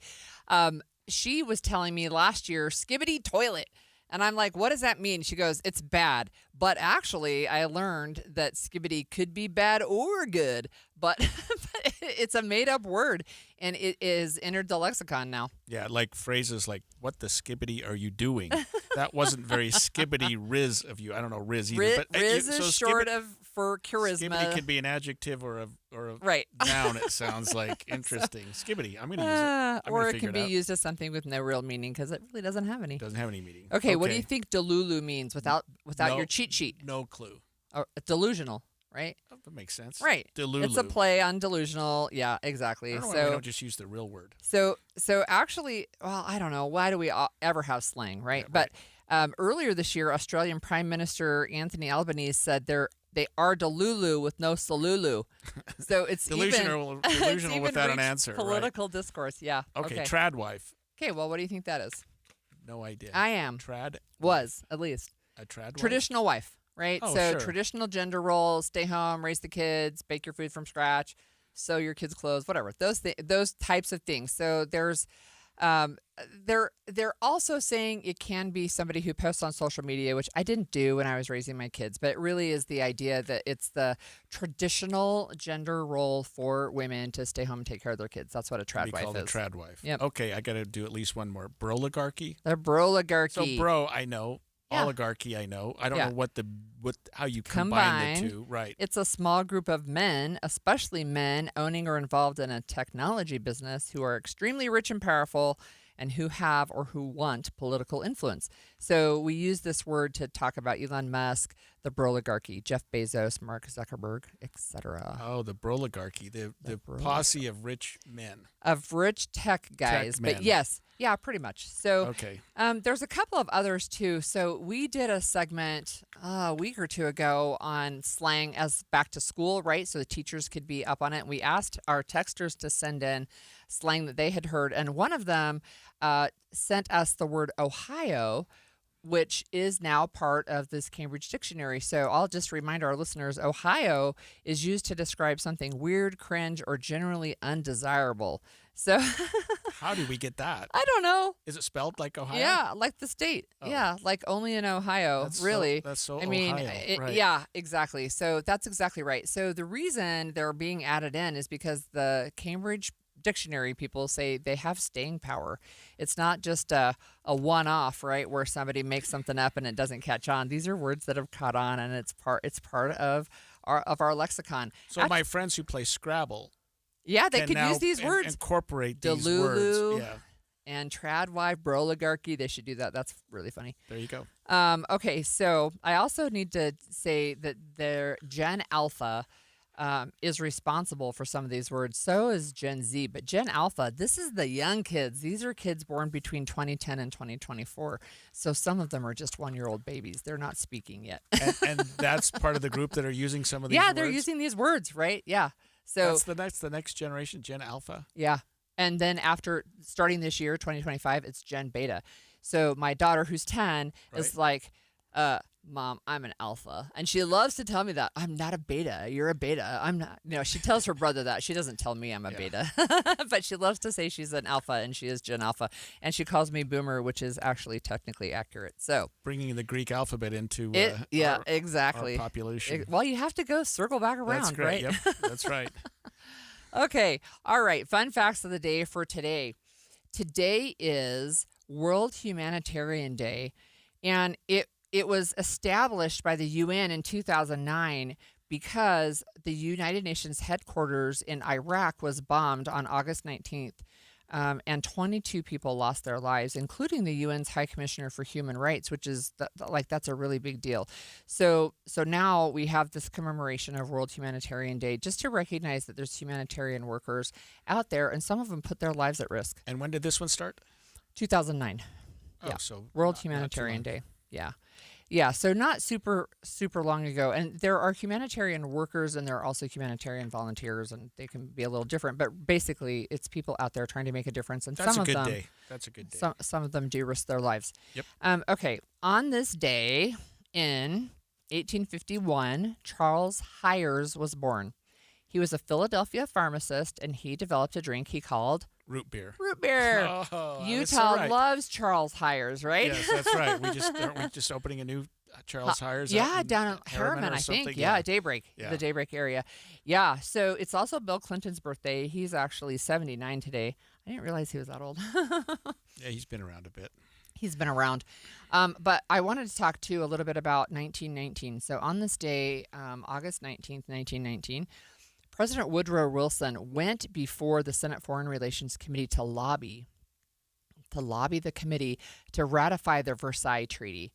And if you don't remember what the Versailles Treaty is, it's okay. But it's the one That's good. that formally ended World War I between Germany and the Allied powers. But one of the controversies with the Versailles Treaty is that it was very, very harsh on the losers, on Germany. It was very, very harsh. And a lot of people, at least with the benefit of hindsight, now look back and say that it really contributed to the rise of Hitler and the Third Reich, because they felt so put upon by the rest of the world that then when he could go, really whip up German nationalism and stuff, they had a common enemy to push against. The Treaty of Versailles. What year was that? That was 1919. So 1919, and then World War II didn't start too many decades after that, so you can see that the writing was on the wall. Yeah, it was in the 30s. But so 1919, one of the things that's interesting about Woodrow Wilson and some of the biographies that I have listened to about him, this was post-pandemic, the 1918 pandemic, but he got really, really sick during the pandemic. And for a while, his wife was the person who was appearing in his place. And some people think, and I don't know that there's, hard proof of this, but some people think that Woodrow Wilson had some impacts to his mental acuity when he got sick during this influenza pandemic, and that his personality changed because he had not been such a hardliner before. And when he went to argue this Versailles Treaty, this was after he had been ill, it was absolutely bring the hammer down on Germany, and there was no, it didn't seem to be any peace negotiation really. So anyway, that's an interesting piece of trivia. Yeah.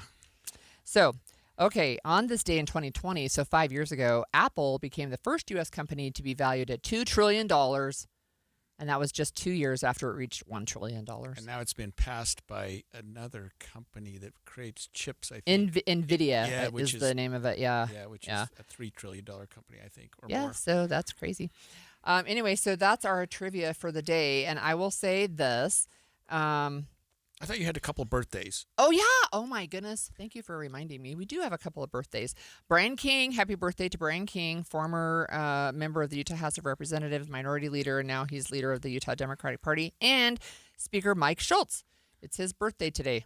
Bipartisan birthday day. Bipartisan birthday day. Happy birthday, wonderful. guys. Brian King and Speaker Schultz. And Speaker Schultz and Bill Clinton, if you want to include him as well. There you go. All right. Well, that's great.